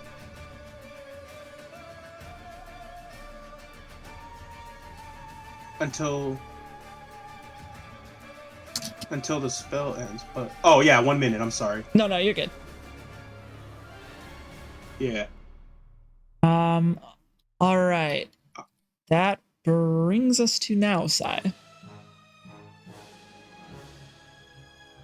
Can I talk to Sai before he goes, or no? Is that not allowed? Yeah, go for it. Hey, can you hit her? Hit her. I plan to. Pointing over to the woman who's now sailing off the sailing. Ninari. Sure. I can attempt to hit her. How far is she currently? That's 35 Yeah, I can reach that. Yeah, I could probably reach, like, say, this part of the boat.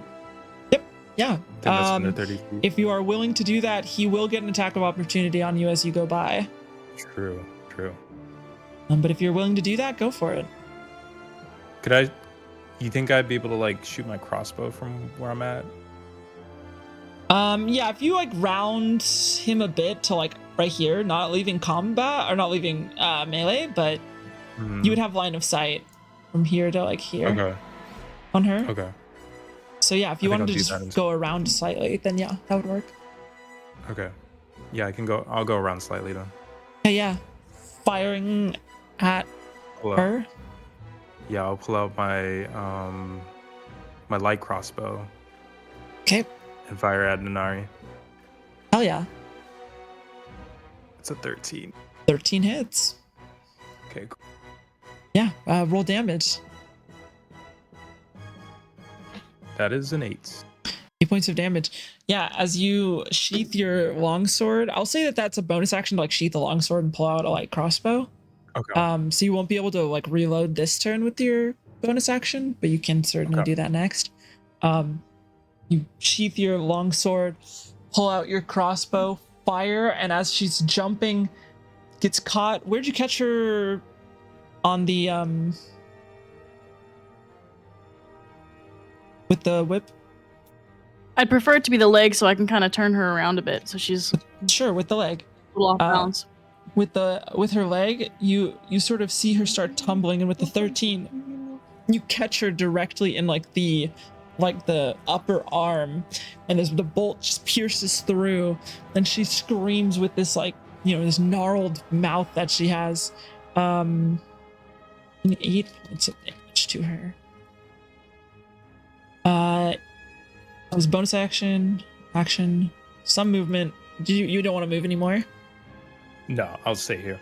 Okay, that brings us to Callius. Can my guy say something about the hit? He has a comment on that. Yeah. I guess you know what you're doing, elf boy. You're not half bad. Thanks, Goblin Boy. Hey, ain't no boy. In this little body, there's a full-grown man. keep on keeping on, handsome elf boy. Keep on keeping on. Sai ignores him again. Oh my god. Callius, you're up. Yeah. So, I'll go towards the what is it titled? Dwarven dude. Yeah. Or Yeah, you can absolutely make it And- to him. He's not far at all. Okay, I believe it would take an action to what is it? Actually use my packed weapon or like To summon it? pick it up. Yeah. I believe it's a bonus action to summon it to your hand. If it's an action, I don't think it should be an action. I think it should be a bonus action. To summon a weapon to your hand, you just. Okay. I'm gonna say it's a bonus It's definitely action. an action. Okay. But I so we're refuse. okay to call it that? Yes. cool. You could literally have it on your Um, person and draw it as a bonus action. Like, why would you ever summon it then? Like, it's so cool. Yeah. Like, Okay. So I would say I cast that as I'm walking over, Ooh. and from the side or from like the glimpse of it, you can't really tell if it's coming out of my sleeve. ooh, You just see a sort of shadowy black, kind of matte all metal rapier come out from the sleeve, and fuck yeah. as I do that, I do an upward swing straight at the dwarven guy. Fuck yeah, you move over a bit and like bamf out your weapon from your arm and slash up. Make your attack roll. So cool. Love your description, Chino. And that's a 15. 15 does hit. Yeah, roll damage. Oh my god. I don't know if you know this. This is my first hit of the, of the Wait, fight. really? Let's Yeah. go. Ay, ay, ay. It's been a rough fight for you, unfortunately. The spider climb, amazing idea. Just a little unfortunate. I had to test that 30-foot fall. I hope you And don't we, stray away from the spider climb again. That was so cool. Got 12 damage. 12 points of damage, yeah, as you carve up into him, as he's sort of like harrowed by like 4 people now. Yeah, sizable chunk as this like very matte, sleek weapon just slashes up and creates this very clean cut all the way up his side. As bonus action. You can still move more if you want, but Let's see.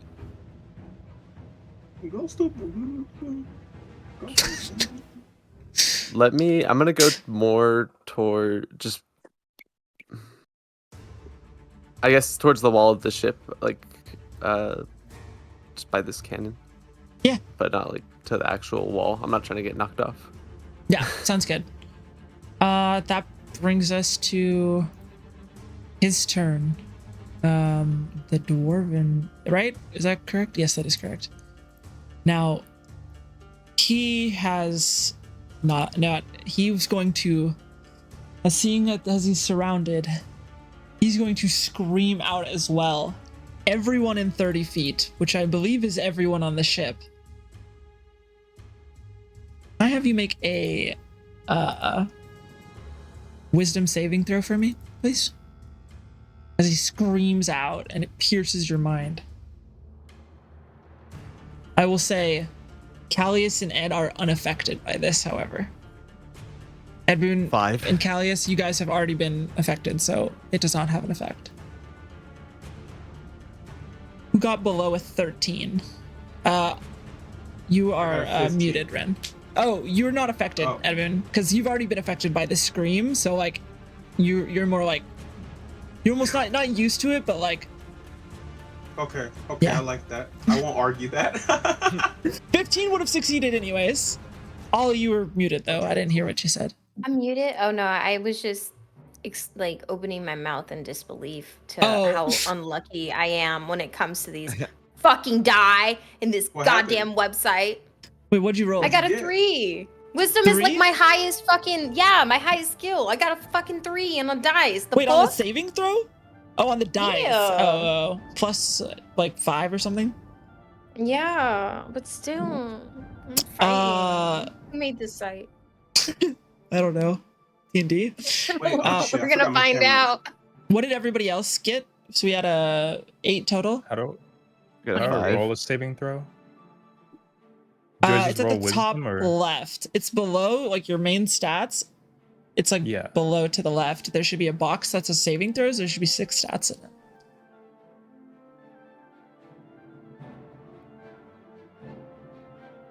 I Oh. rolled a 19, but Oh, I had to okay. use luck. Okay. That's 2 luck out of the way. Fanrix, what did you get? A 5. Wait, can I Stunned. use my? Did I use my bard the last time? I did use that, right? Yeah, I did. Forgot it. Yes.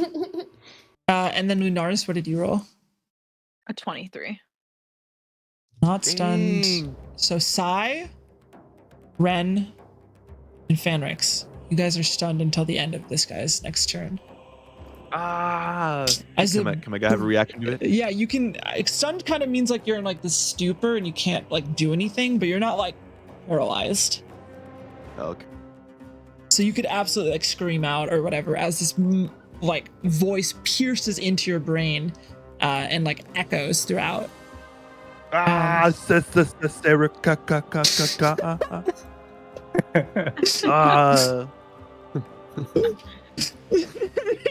my head. Which head? Which brings us to Wait, did you say my head? Which head? yeah, that brings us to Lunaris. You are not stunned. That dwarven dude's still under Moonbeam, right? You're correct. Let me roll that save. My bad. No, you're good.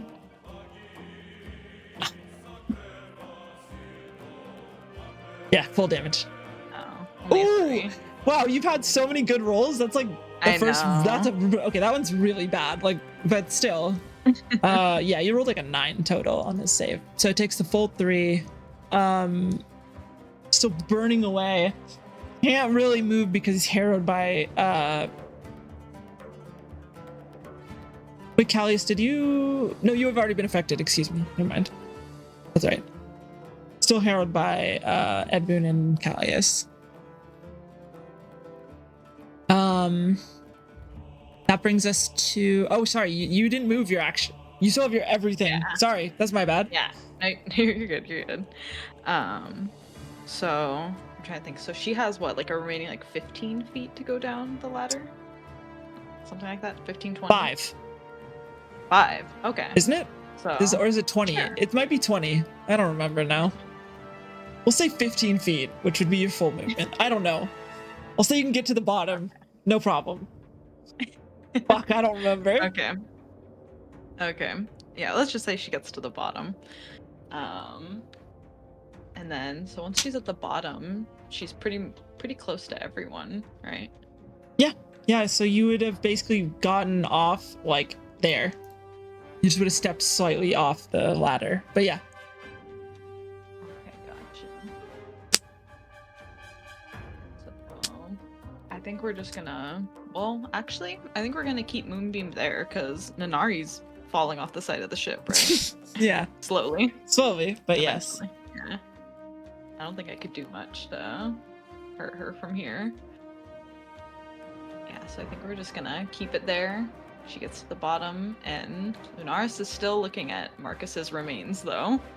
She's Mhm. still keeping an eye on it. Yeah. If you want to take a bonus action to make a perception check, you can certainly do so. Why not?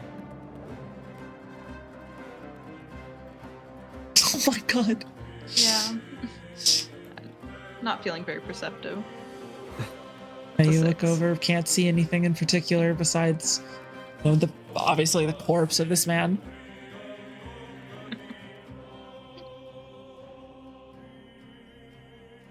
Anything for your action?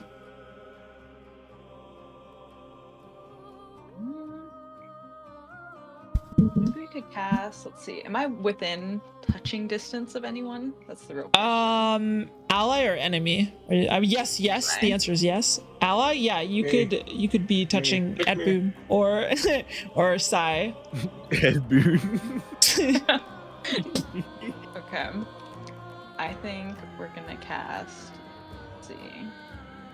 Let's do Warding Bond on Sai. Just a Oh, cool. little boost. So, you guys now share damage. You also what? What else do you get for Warding Bond? Wait, is Warding Bond concentration or no? Let's see.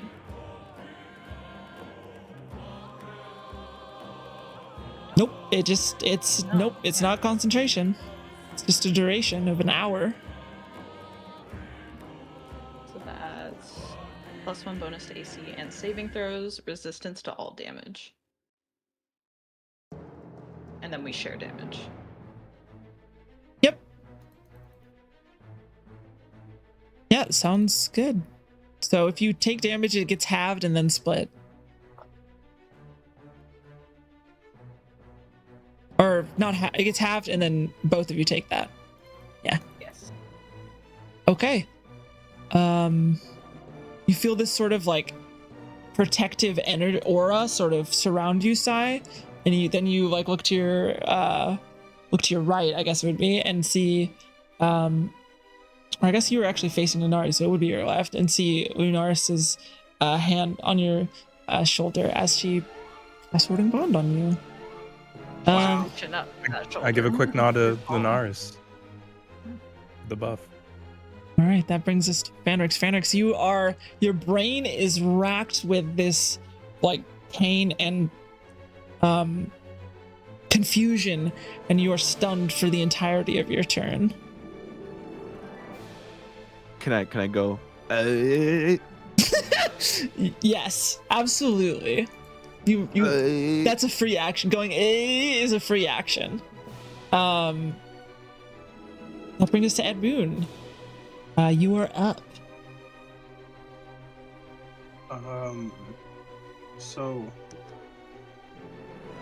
Ninari's still fallen, yeah? Yes. Okay, so I'll take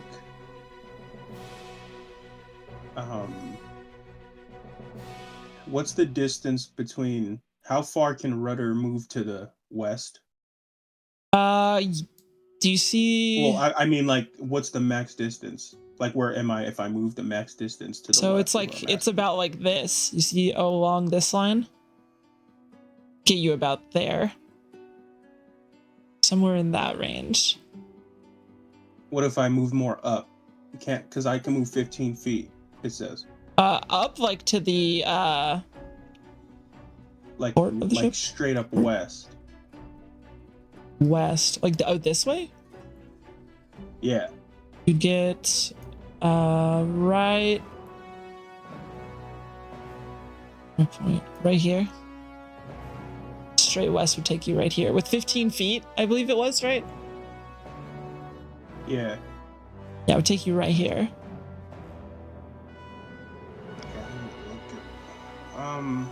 Okay.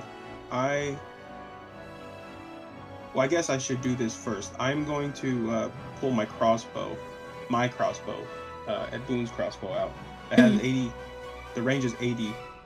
Am I able to hit Ninari from here? Yes, absolutely. Yeah, Okay, I'm you gonna are take aim. not even 40 feet away. Yeah, absolutely. Make your attack. Okay. Crossbow.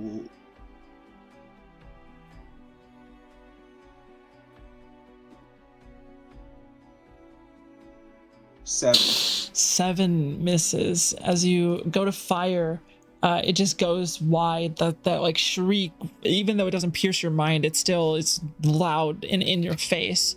And the bolt just goes sailing wide. Okay, I'm gonna have Rudder move to the west, and I'm gonna shoot a flamethrower at Ninari since she's off the boat.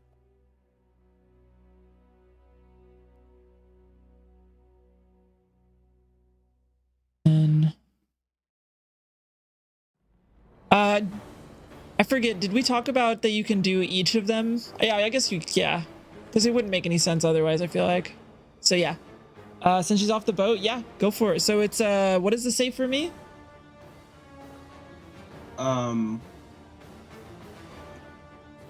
Wait, what should I be reading to answer that? So it's like, I think it's a dexterity saving throw for me. It says each creature takes 2d8 fire damage, half that on a dex save, DC 14. So you roll 2d8 damage, and then if I succeed on DC 14, then I take half instead, or she takes half. So roll 2d8. Yes. She got a 13, I think. If I'm not misremembering. Yep. She rolled 13, which fails. I did 14. Fuck. Fire That's an damage. insane roll. That's almost Let's get max. It was like a 7, what, Heck 7 and yeah. 7 or 8 and 6? Yeah, 2 sevens. Two Yeah, sevens. as you are about to pull her back up as she's falling down by the leg, she burns to a fucking crisp. As Rudder just like runs over and this being, and you have to like pull your whip back, Tetra, and before, so your whip doesn't get like burned away as this little like construct creature just erupts with flame off the side of the ship. And everyone you turn to see just this gout of fire as Ninari is no more. She drop anything as she burns? Make a perception check for me.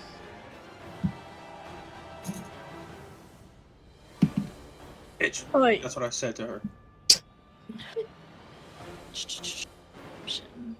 Jesus, 5. Don't see anything. Brings us to Ren. There's just the dwarven fish individual left.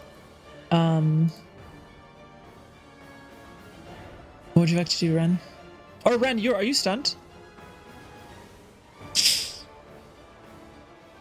Never mind, Ren. As the stun racks your brain, you like kind of stumble and just try to stay on your feet, and that's all that your mind can concentrate on, all your mind can do, as you just try to, do your best to.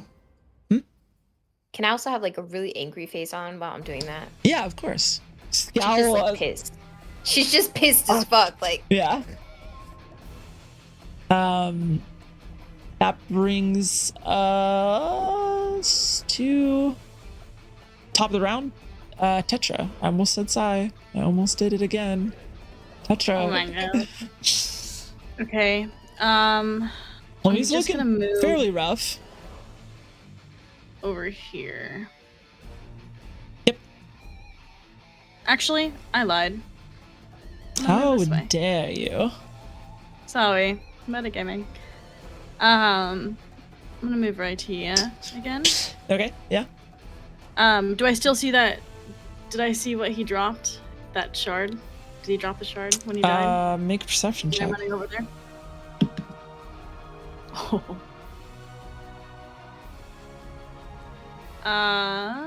Perception. 21. Yeah. You see out of one of his pockets, you can't see the shard right now, but you do see that there is a glowing light coming out of one of his pockets. Alright. Well, I just stand kind of close to it. I won't pick it up or anything, and I'll, vicious mockery. Actually, no. I'm gonna hideous laughter. Okay. Dwarven dude. What do you say as a part of your hideous laughter? Ooh. Do I have to talk shit to it? You don't have to. You make a fine leather belt. I bet. I roll. Oh no, you don't roll. Oh yeah. What's Okay. the save? It's 16 plus or minus something. Pretty good roll.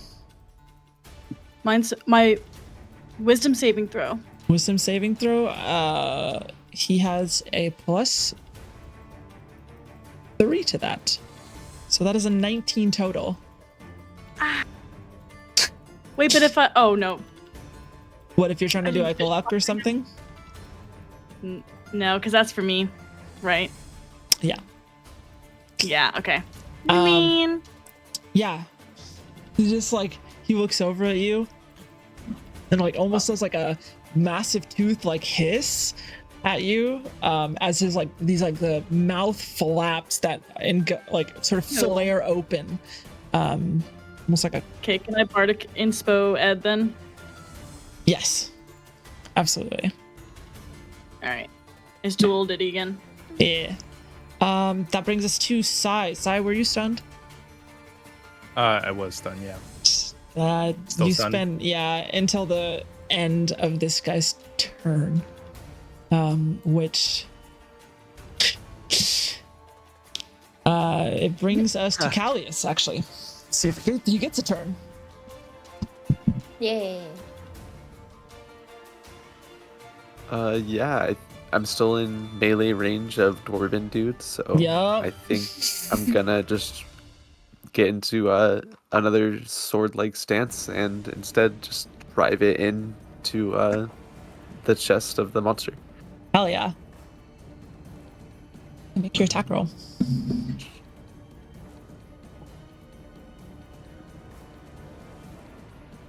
That's rough. That's a 9.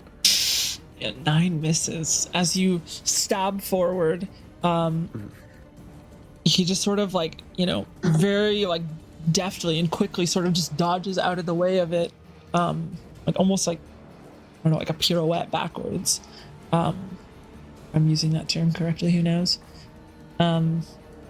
Before turning to look at you, and anything for bonus action movement I should ask first. I just like, ugh, and I just like kind of put this sword like as like in a best of a guarding stance as I can. Yeah. As you wait for his possible attack, he is going to, bring it to his turn. He's going to see all of his allies are gone. He's going to try to jump off the ship. That does provoke opportunity attacks from Lunaris, Ed Boon, and Callius. If you guys would like to take your opportunity attacks as he's about to jump off the ship. We could put hands on him? Yeah, if you want to use your reaction to attack him, you absolutely can. With it has to be a melee weapon or unarmed attack. Who goes first? Just asking. We'll say since it was just Callius's turn, Callius will go. I don't know. We'll just go counterclockwise. Callius, then Lunars. Did you want to attack with your reaction? Can I use command? I think you have to have a feat. No? It has to be a feat for it to be a reaction. There's a feat called... Okay.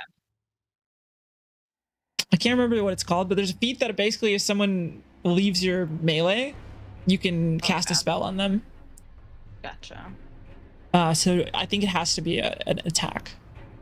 I don't remember what the feat is called, but there's definitely a feat that's something like that. And is that just rolling the attack roll of what you would be using? Yep, yeah, it's just making a normal attack, just like you just did. Gotcha. And didn't hopefully roll better. And that's a roll 2 hit? Roll 2 hit, yeah. Okay. Yeah, no, I got a 7. I got a nat 1. What? Chanel! Oh wait, I was rolling a d8. What? Because I was rolling for damage, my bad. Yeah, roll your d20. Okay. I don't think I've done an opportunity attack, or I have, but it's been a while. All right, it's not much better. It's a 5. So, what's that? A 11. So armor class is 12. Now, as you stab out, as he darts, you like barely catch and it's sort of like you catch like the skin of him, and it sort of like gleams off of this like slick, like gross, slimy skin. Lunars, did you want to take an attack? Can she just like reach out and try and grab him before he runs past, or? If you want to forego damage, yeah, go for it. Yeah, make a grapple check, I'll say. So make an you have to make an athletics check, and he gets to make an athletics or acrobatics. His acrobatics is better than his athletics. He has a +6. See how it goes. Didn't roll that good. 17. What is your acrobatics plus? 0. Yeah, when I meant he didn't roll that good, he rolled a natural 1.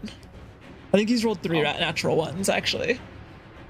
As he starts to run, you grab his arm from behind him and hold him firm in place. Edwin, you still do get your opportunity attack, though. I don't think I would roll that out.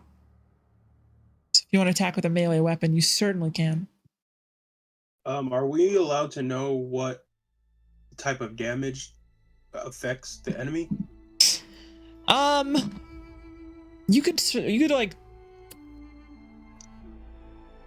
It's more about if you fought them before. I don't think that your character would have ever fought something like this before.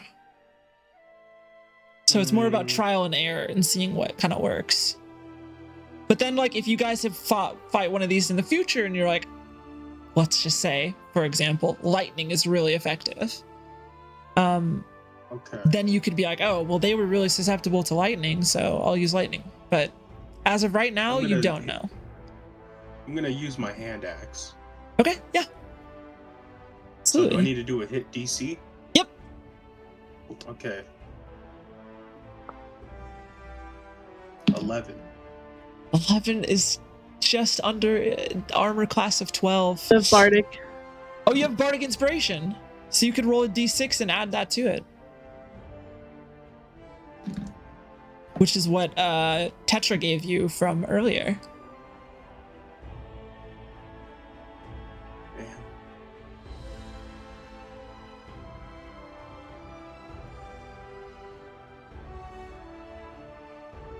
So would you like to add that to your roll, Ed Boon? Wait, me? Yeah, because you can add the d6. Sorry, I got 11. No, but you can add a d6 and add that to the 11 to see if it hits, which any number on a d6 would make it hit. Because it's armor class is 12. Yeah, let's put some hands on this guy. Thank you. Yeah, that makes it 4. hit. Yeah, roll for damage. That brings it to a 15, armor Alright. class of 12. 6. 6 points of damage. Yeah, as you go to swing and this guy gets like yanked back by Lunaris, you feel like you're gonna miss, but then this like the sound of the ocarina sort of like goes through whatever, arcane construct, ear, brain you might have, and you adjust your swing and catch like him in the stomach with this hand axe and then rip it out. 6 points of damage. I mean, he's looking pretty rough. Okay.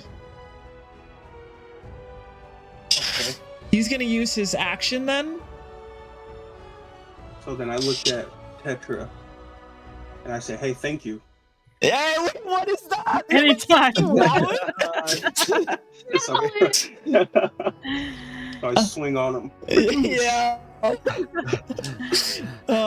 He's gonna use his action to try to break the grapple because he has not used his action yet. So, Lunaris, can you make another athletics check for me? Yes. All right. It's a 10. That's a 20 total, dirty 20. So he breaks the grapple and then is going to run, jump off the side. Can feather falling be added again? Could. Do you have any spell slots left? How do I check that? How many times? Spells. Yeah, each time you cast a spell, just remember to like mark them as cast. Because you only have a certain. I have 2 more. Okay, you could, or no, you've already used your reaction to hit him. Actually,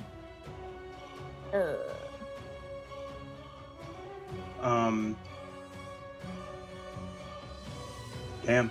so I will say he jumps out, splooshes into the water, and dives down. And I'm gonna say that takes us out of it. Turn order takes us out of combat. Because even if you try to look, unless someone's diving in after him.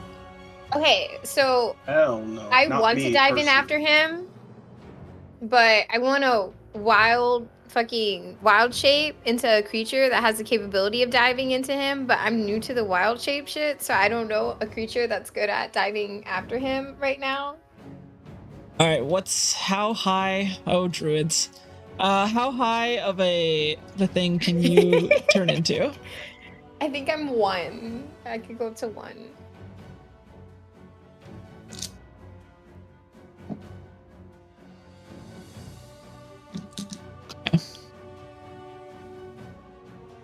Um.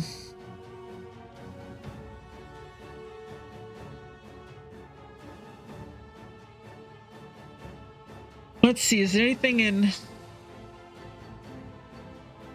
the highest one I'm seeing that has a swimming speed is a reef shark. Yeah. Do you want to turn into a reef shark? I mean, okay, here's the thing. I am actually faster at swimming in my normal form, I believe. Mm-hmm. Because I go 60 feet. Fudge. You mean 30? Fudge. No, I go 60 because when I swim. How do you go per? Oh, forget it. I don't. I'm lying. I'm just like, oh, isn't it doubled? But I forget that people go at a negative. So my walking speed is the same as my swimming speed, but it's better than everybody else because I'm proficient at swimming. Yeah, it's 30. Yeah. I'm wildin'. Anyway. Okay? Yeah. Are you diving in after him? I'm gonna dive in after him. I'm gonna be a shark, guys. Okay. Wait, can I try to tie a 50-foot rope to her so we can see where she is? Or should she just jump out? I would take a turn. Okay. Oh, no, I'll just let her go. Also, I have the ability to communicate with animals, so can I get the water animals to also try to fuck him up? I mean, you can. Let's do it. So before I turn into a shark, Ren is gonna call out to any local watery animals to grab onto this being to help resist his fall, or like to help add resistance to his dive, right? And then I'm gonna jump off, turn into a shark, and grab onto him. I'm gonna say that's an extremely high DC. Oh no! To persuade animals who don't give a flying fuck about this guy to risk their life to attack big scary motherfucker, that's got to be like a natural 20. You don't have to do it if you don't want to, but that's got to be a really high roll. Okay, but if I roll, am I just gonna end up at like no? I mean, it would be like an action to do it. Wait, why are you jumping off the boat? I'm just asking. I'm trying to catch the guy. But isn't the dwarven movie? Oh, yeah, but I have a high swimming. I have a high swimming speed. Yeah, if in the shark form you have 40 feet.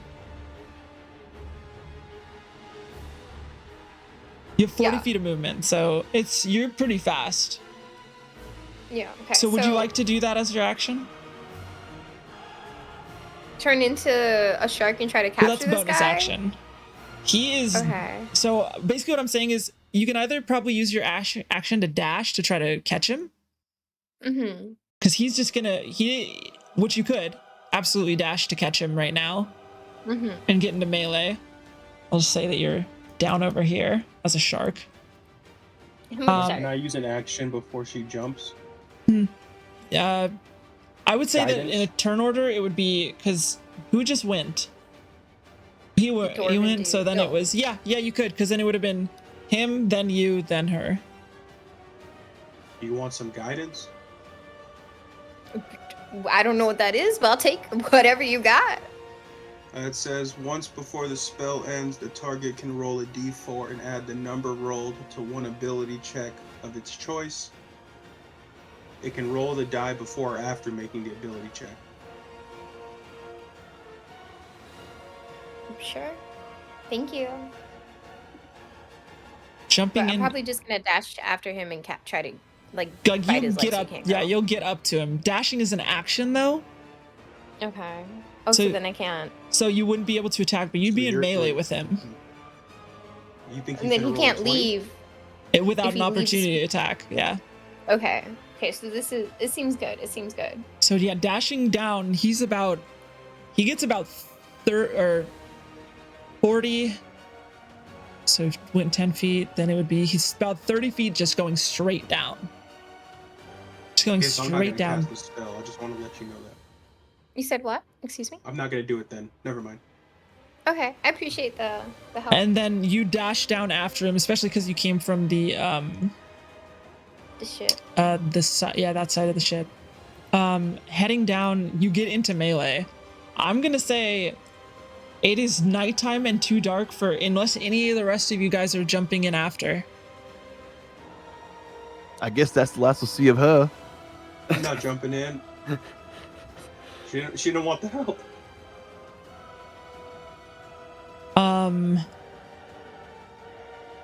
Okay. That brings it to his turn.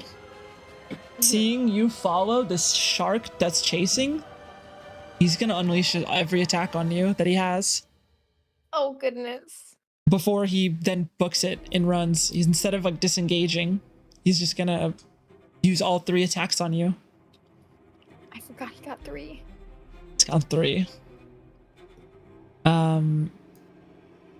Where did I put? Okay. First one is a claw attack. It's a 9, which goes against your shark, which I My have AC's 12. 12. Okay, misses. First one misses. Second one is a 13. Gross. Hits and does 7 points of damage. And then a bite attack. So that goes against your the shark's AC. Mm-hmm. And then the bite attack is a 16 total, Mm-hmm. which does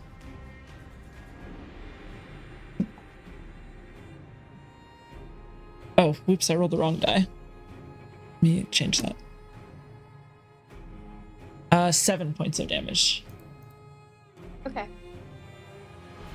And then it's going to turn. You get an opportunity attack on him as he leaves. I could bite him then. Okay, make your attack roll. Okay. How? It should be with the +4 to hit. On hit does 1d8 +2 for the reef shark.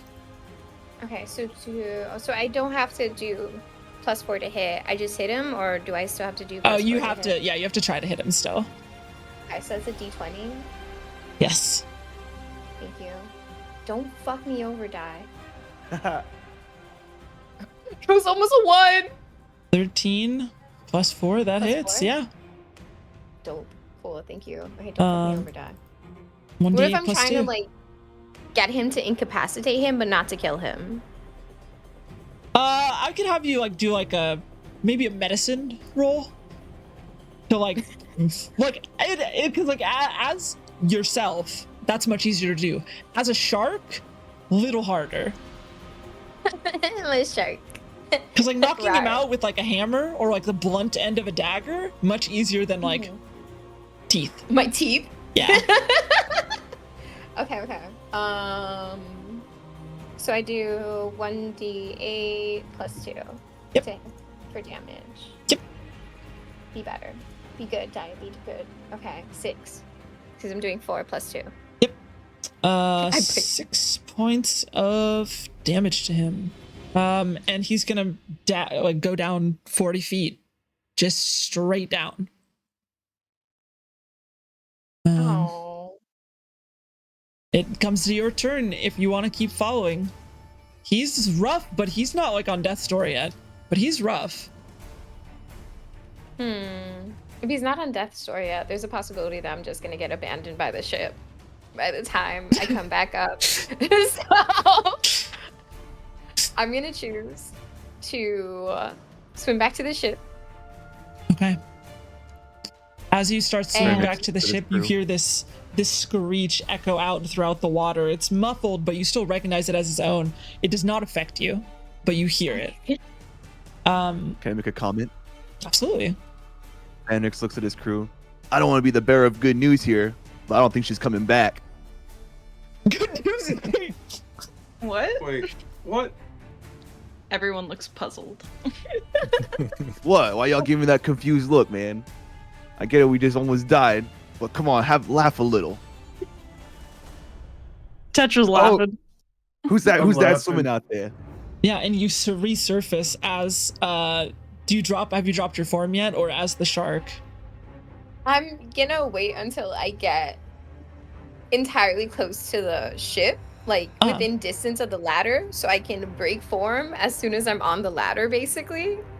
Yeah, they would have to like lower the ladder because like they pull it up usually. Okay. I would makes sense. imagine like they pull it up before or after like leaving dock. But yeah, if you swim up, they can absolutely, you can yell up to them or whatever you want to do, and they can certainly lower Shark the ladder. noises at them. I lower the Jaws ladder. theme starts playing. Yeah. And you're able to climb back aboard. I'm back. Oh, we're just starting to miss you. I would love to believe that. Jeez, you smell worse than me, and I'm a goblin. I'm not too sure about that. I came out of the ocean, and I'm not too sure where you've come from. Don't matter where I come from, sweetheart. All that matters is I stink less. Sure about that? Well, I don't know. It's that Sai here. Sai, who smells worse? Me or this fish lady? Did you ask Sai? Anyways, Sai comes in and is like, anyways, were you able to get him? Unfortunately, I was not. He used every attack that he had against me and then swam further. Damn. Well, I'm glad you made it back okay. Thank you. I will It's nice to be here. back to this screen. I start walking over to the golden shard on the floor. Yeah. As you walk over, and I mean, you all see this now. As you're out of combat, you see the glow coming out of this guy's pocket. Ooh. A golden glow. You guys like to do? And I when I take out my compass, it's still pointing at it, I'm guessing. Oh yeah. Oh Can yeah. I kneel down and cast Identify on it? Oh, wait, yeah, I got some stuff. Sorry, go ahead. Do you pull it out of his pocket? I want to cast Identify. Oh, You have to. I have to touch it, huh? Can I do you have to slither touch it for out identify? without touching it yet? Yeah. I do have to touch, actually. You're right. I do have to touch. Yeah, you can Shit. use like some like cloth or something to grab it and pull it out. Yeah, I would prefer to do that. Do you leave it on the deck of the ship then? I'll put it in. Yeah, sure. I'll leave it on the deck of the ship. Also, I mean, it's up to you. Yeah, and then I'll cast Identify, and it honestly it takes a minute, Ed. So if you want to cast something or do something in between the minute, go for it. I have Mage Hand if you don't want to touch it. Ooh, Could hold it with I like mage that hand. idea. Huh? You definitely could hold it with mage hand. It's not that heavy. I mean, it's heavy, but it's not like 10 pounds, like 15 pounds or But- something. But does that, I mean, does it matter to do that now if she already has the cloth out? Just asking. I will refrain from answering. It's not Shit. known, I would say. I mean, I'd prefer not to touch it if we don't have to, because we don't know what it does yet until I can do the Identify spell. So if it doesn't do a spell slot and you're okay with it, I'm down for a mage Yeah, okay, hand. then I'll use it. And you I hold mean, it I don't- aloft in your mage hand. Yeah, I don't know how to use this Mage Hand. It doesn't like it. You can use it as much as you want. It's a Oh, cantrip. it's a cantrip. Yeah, so you Okay. yeah. Okay. Are you going to identify it? Mm-hmm. Are you all waiting? What are the 6 of you guys doing? As Tetra begins to I identify. think Ren is smelling herself a bit, and just because she's semi self-conscious, Make a she perception like check. uses. I have to smell. I have to use a perception check to smell myself. Yeah. It's terrible. It's terrible.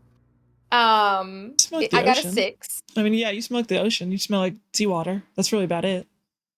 Okay, so just because she's a little self-conscious due to somebody else, we won't name names. She's gonna use Wayne was looking Druidcraft. at me. She's gonna use Druidcraft and like make herself smell like flowers for a little bit. Yeah, there you go. Oh. That's So how I'm as- helping. Tetra. So, Oh, go ahead. No, go ahead. all right. I just had a quick question. So, Yeah. are the shards like knowledge of the shards like common knowledge of like what they are, or is that like? Stories of them have been heard everywhere. Everyone knows what these things are. Do you know exactly what it does? No. There have been tall tales and legends almost of what these things do. How much of those are true? It's hard to tell. Okay. Anything else during this minute as Tetra identifies this? I ask everyone if they remember the name that they were trying to give this shard back to before we started the fight.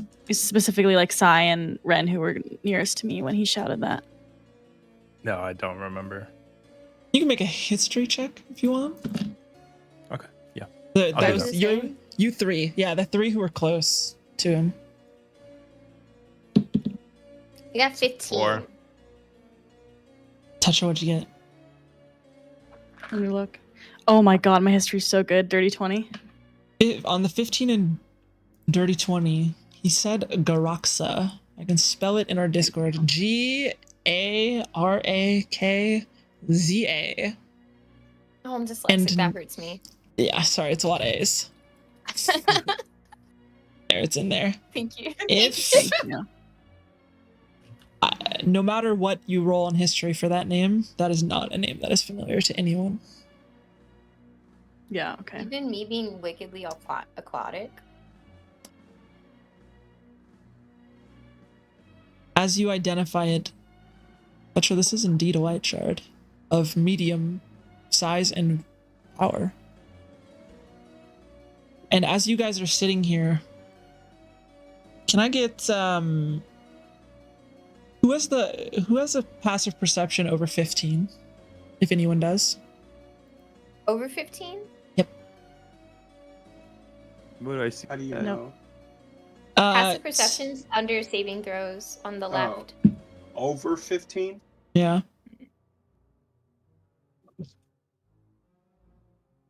Anybody? Passive perception? Yeah. It has to be Oh. over 15. No, I don't. Ooh, how many people are at 15? Me. I'm at 15. Oh my god. All right. But yeah, this is a light shard.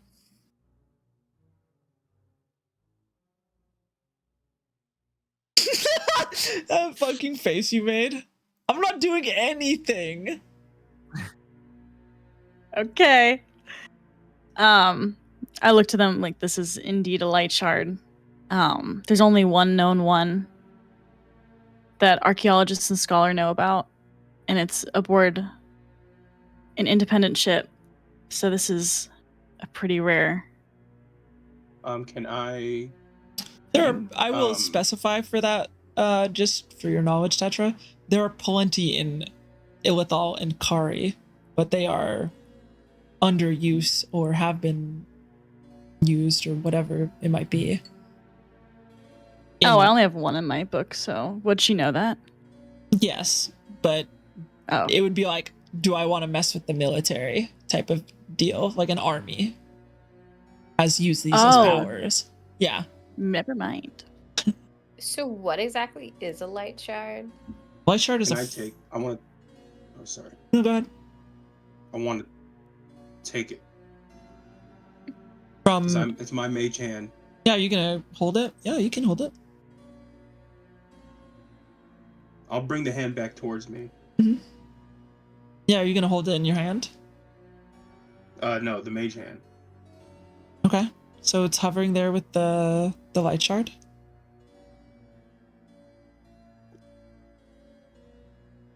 To answer your question, what is a light shard? It's a gem of unknown power, typically great, that only started cropping up after the goddess of light, Xiinvarian's disappearance. Should be more of a new concept for you. Thank you. As you guys, do you take the shard, Ed Boon? Yeah. With no one having perception high enough, feel the ship lurch. You hear cracking of wood. You see, coming from under the ship, tendrils start going up and over the ship. And as they crush down onto the ship, in a moment, Ed Boon, you want to be anywhere from here. Anywhere other than here. And What? Wait, away why from me? this Wait, what? away from this giant creature, because you have a light shard. As the ship begins to get crushed, your hand on the light shard. Moment, all 7 of you, your world crumbles to darkness, and you feel weightless for a moment. And then gravity kicks back in, and you hit the ground, crashing down into sand. Oh man. Oh man. You scramble to your feet, and look around. There's no sight of this being, whatever it might have been, as it began to crush the ship. Not only are you not on the ship, you're in someplace totally new. As with the sand beneath your feet, the light shard seemingly not in your hand anymore, lost on some island in the Xiinvarian Sea. That's what we'll run tonight's session. Good stuff, Frey. Thank you. Anger. Damn. There Wait, you I go. lost it? Damn it, dude. Oh darn! Hold on to that. Oh Damn it, man. Boone. Bruh, my fault. My fault. Hey, better you teleport away than get crushed by some giant monster. All right, yeah, you're So- right. You're right. so I dropped in is- the rain. I mean, maybe I don't know. Maybe that's a question for next session. But did we get teleported, or did we get like launched by the Kraken, or You whatever got the teleported, I would say. Okay. You did not get. It's You totally a would have kraken. got Okay. crunched and like, Yeah, like died probably. yeah. That's what was going on in my head. I was like, wait, did we just get thrown? We're flying across the He fucking just shook us across the sea. across the ocean. Yeah, but I hope you guys had a fucking great time. Thank you guys for joining me. Oh my God. Hopefully it It was wasn't too awesome. long. Badass. It was No, amazing. it was amazing. Yeah, I Thank will you for always try to finish it around 4 or under, but yeah, of course, my pleasure. Let's go around. Who did we start with last time? We started with Chanel.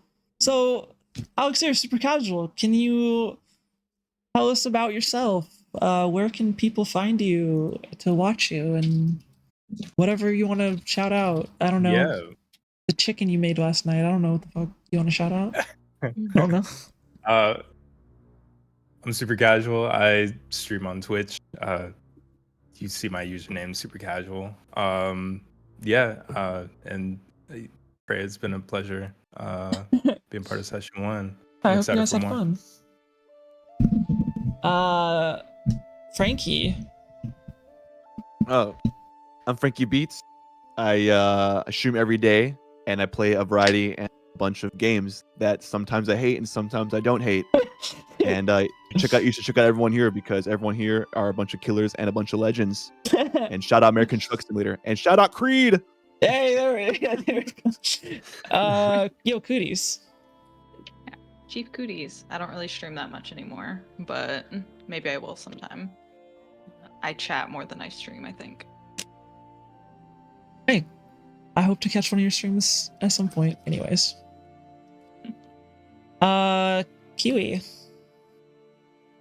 My name's Kiwi. I also fell through the streamer to chatter pipeline. So yeah, you can find me in Freya's chat and all the other friends on here. Yeah, go follow them. Aberama. Shout out Freya for putting this on. Mhm. I don't stream. Don't follow me. My He chat does room's at stream. capacity. Liar. We're full. We got 4 dedicated chatters and we're good with them. Follow Freya if you're not. Thanks for inviting me. I had a lot of fun. Dude, I'm glad. And I'm glad you had a good time. She put a lot of work into this. A lot more than I even thought. So just shout out her. Cheers. Yeah. Thank you for the kind words. Ollie. So I'm Ollie. I stream too, I guess. Yes, you do. Yeah, I'm Ollie Peach Senpai. What else do? I talk a lot of shit. I'm kidding. Shout out to whatever I'm gonna eat tomorrow to fulfill my sustenance so I could continue the day. And shout out to our dungeon mistress Freya for fucking putting this shit together. And shout out to all the homies and players here because you guys keep this game going. I don't know what I'm doing, so I appreciate all of you for Much just love. being better. Amazing. As fuck. And then Chanel. Hey, I'm Chanel. I stream on Twitch too. I am going hard on Final Fantasy VII right now. Fuck And yeah. It's been a great session 1. Thank you everyone for hanging. And I'm excited for more. It's been great. Been smiling all day. Yeah. And hi, I'm Freya. Shout out to all my players. Also shout out to Kiwi because she made all the graphics and stuff for this. Thanks, Kiwi. Shout out to Ollie and Cooties for convincing me to take the Dungeon Mistress title on. Thanks, McGee. Yeah, shout out. Thanks for everyone for playing. I'm gonna take a break, but I'm gonna keep streaming after this. I don't know what the fuck I'm gonna play, but I'll probably be back in like, I don't know, 10-15 minutes or something. But yeah, thank you guys so much for playing. I really appreciate it. I had a blast. And yeah, I think the plan is to probably play again next weekend. We might not have everyone with us, but yeah, figure out. Shout out Moonbeam. Shout out Moonbeam as fuck. But yeah, I look forward to seeing what happens on this island or wherever the fuck you guys landed. And now you can try to figure out how to pick up the pieces. But yeah, much love, y'all. I'm gonna deafen everyone on Discord and say, bye and stuff. I put Moonbeam on a shirt. It probably already is. I would be willing to bet. But I'm gonna mute and yeah, much love. Thank you for the D&D folks. Thanks for coming out. I appreciate y'all. And yeah, I'll play some games after this. All right. Hell yeah. Bye everyone. Miss Freya. Peace.